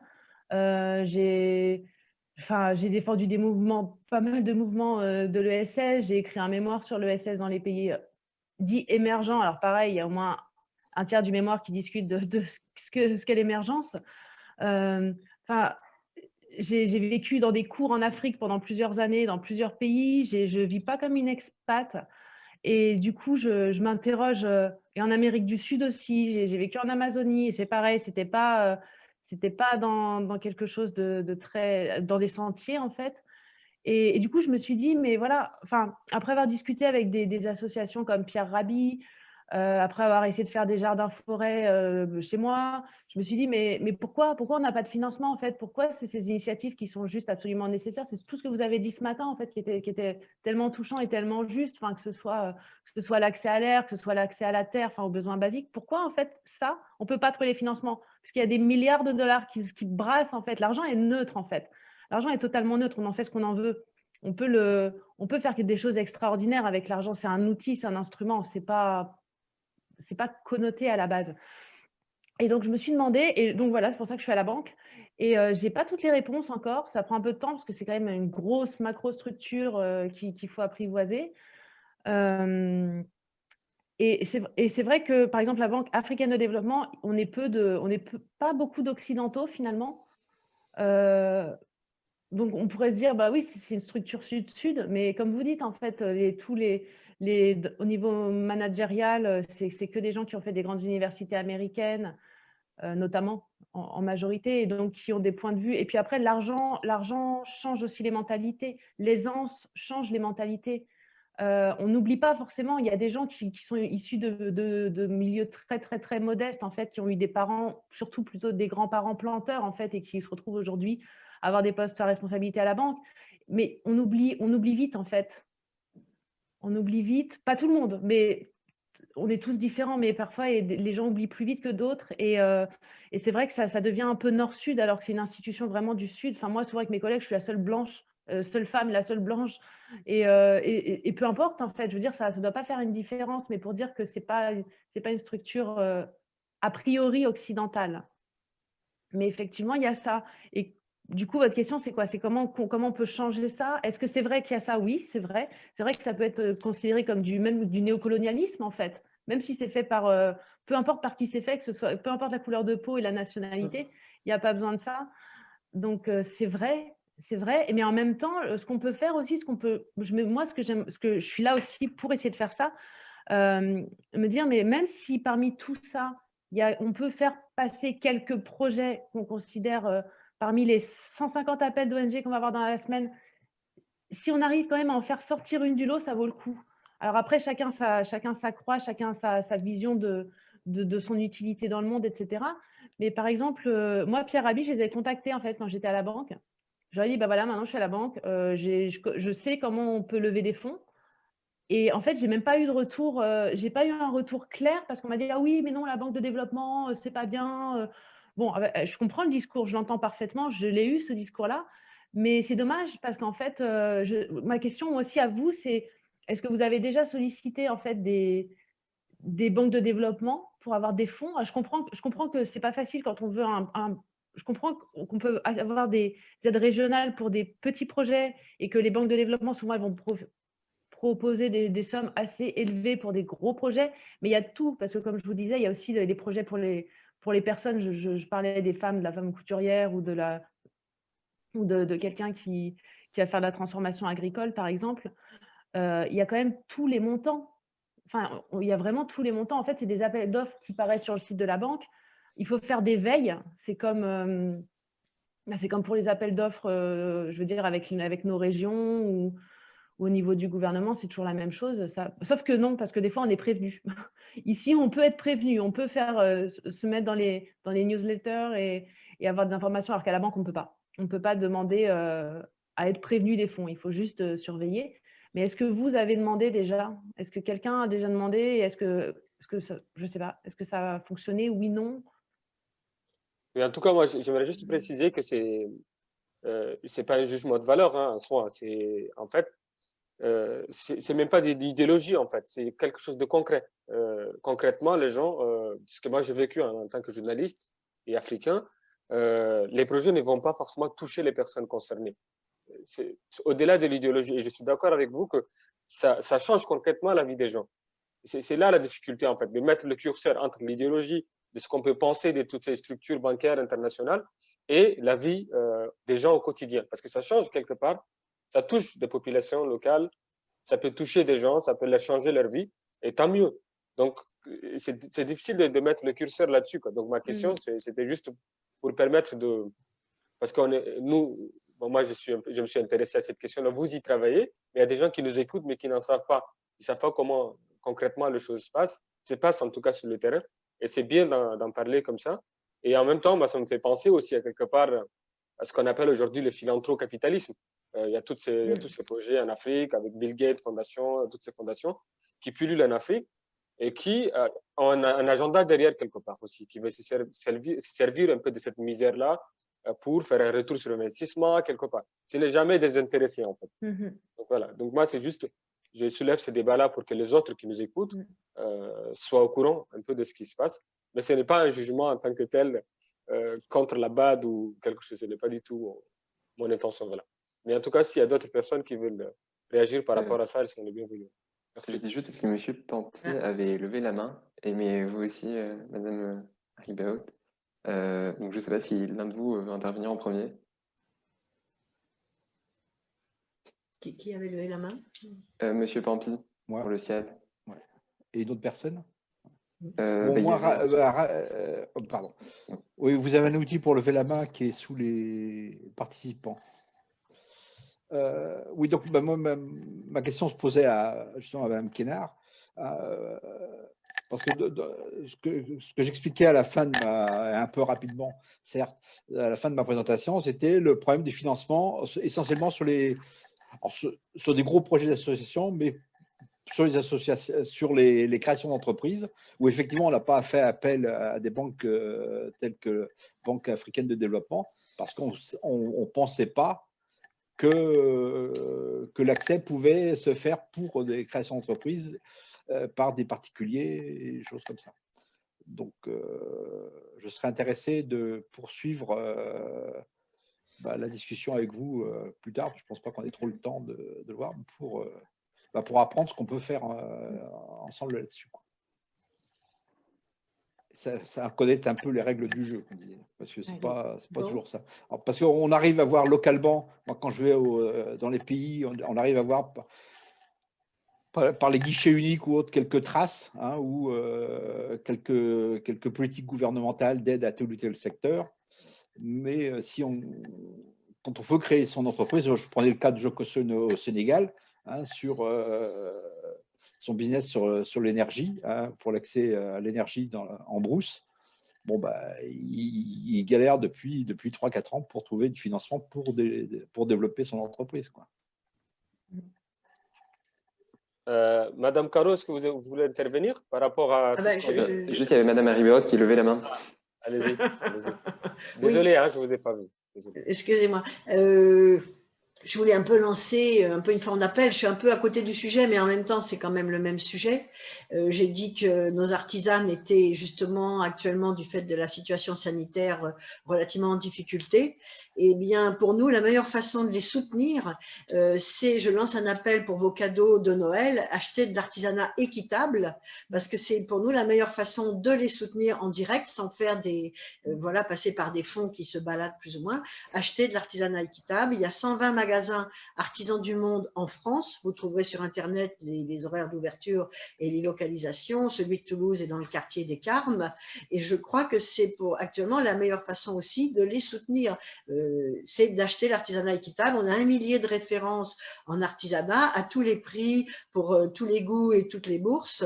Et pour nous, c'est le moyen le plus direct de soutenir les artisanes actuellement en difficulté. Merci beaucoup. Donc, Madame Terrette, vous levez la main et je pense que ça va être la dernière remarque parce qu'il va falloir clôturer. Oui, effectivement, comme Andrea, moi je suis d'accord. On n'a pas effectivement appelé les banques tout simplement parce que les s'endetter, comme elle dit, c'est les mettre des fois aussi en difficulté, dans le sens où après les banques dictent les règles, etc., pour les comités ou même pour les associations en question, c'est compliqué de continuer. Et ceci dit, bon, c'est très bien qu'ils pensent aussi à une financiation peut-être plus flexible, je ne sais rien, pour ces structures qui ne sont peut-être pas pérennes dans les temps. mais qui ont besoin à un moment donné, sur une situation, par exemple comme le Covid, que c'est une situation conjoncturelle particulière, pour aider ces populations. Alors, moi aussi, j'ai fait un appel dans ce sens-là, de peut-être revoir les critères, la manière comme il s'agit sur le terrain pour pouvoir aider de manière plus efficace les populations et qu'après, ils ne se trouvent pas endettés ou qu'ils se trouvent encore plus en difficulté.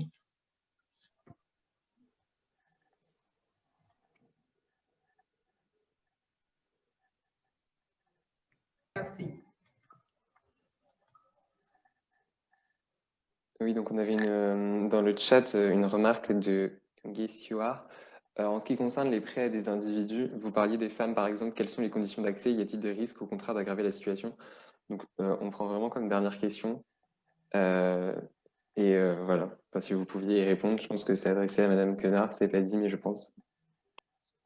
Les conditions d'accès, bah, ça c'est disponible sur le site de la banque, en fait, tout simplement. Vous allez voir, c'est indiqué. Faut être sur le continent africain, déjà. Donc, si c'est pour, voilà, il faut vivre là-bas, mais vous n'êtes pas obligé d'être, c'est-à-dire que vous n'êtes pas obligé d'être là-bas qui pose la question. Pardon.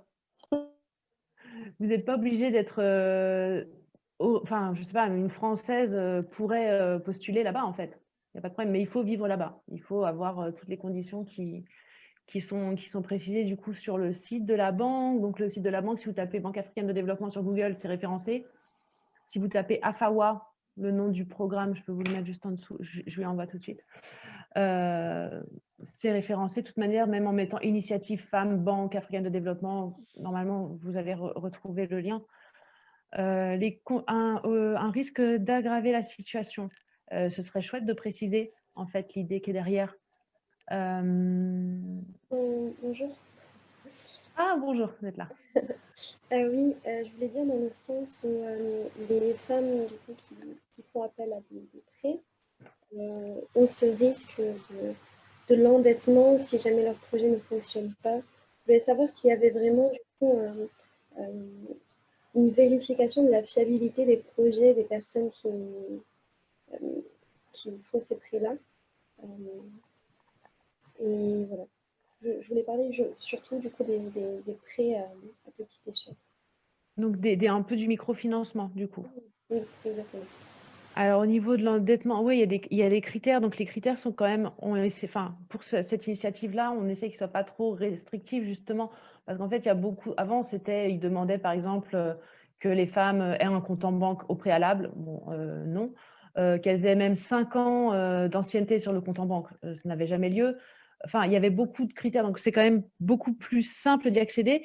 Après, pour éviter l'endettement, ils demandent quand même, bon, c'est une banque, donc forcément, ils vont demander un plan financier pour voir si ça tient la route, parce que c'est dans l'intérêt de tout le monde que ça fonctionne. Et après, enfin, voilà, déjà. Et après, il y a aussi les systèmes de tontine qui servent quand même toujours, en fait. C'est un système de solidarité entre un groupe de personnes, en fait, quand il y a un problème pour payer. Mais le but, c'est pas d'avoir recours à une tontine, mais ça existe quand même, c'est toujours très, très pratiqué, en fait. C'est comme une petite soupape, une petite garantie, en fait, en disant, bon, au pire, si le mois prochain, c'est compliqué, on va se cotiser. D'accord. Du coup, je me permets juste de conclure ce temps-là. Donc, déjà, merci beaucoup à tout le monde et je m'excuse vraiment du retard qu'on a pris et même on a même encore plus pris de retard par la suite. Donc, je suis vraiment désolé, mais en tout cas, merci beaucoup pour vos interventions qui étaient toutes très intéressantes et très instructives, pardon. Pour faire juste rappeler, il y a un temps sur l'alimentation cet après-midi à 14 h avec notamment donc une séance sur le système alimentaire de Fès au Maroc. Donc, c'est dans le cadre du festival alimentaire. Donc, il y aura les deux réalisatrices qui seront présentes, plus une sociologue, Elsa Pibou. Donc, n'hésitez pas à nous y retrouver. Ça peut être sur le Facebook ou sur le site du FREST. Et merci beaucoup vraiment à tous pour vos interventions très, très enrichissantes. Merci. Merci à tout le monde. Merci à tous. Ciao. Merci. Ciao. Au revoir. Au revoir. Bonne journée. Merci. Merci. Okay. Merci. Bye.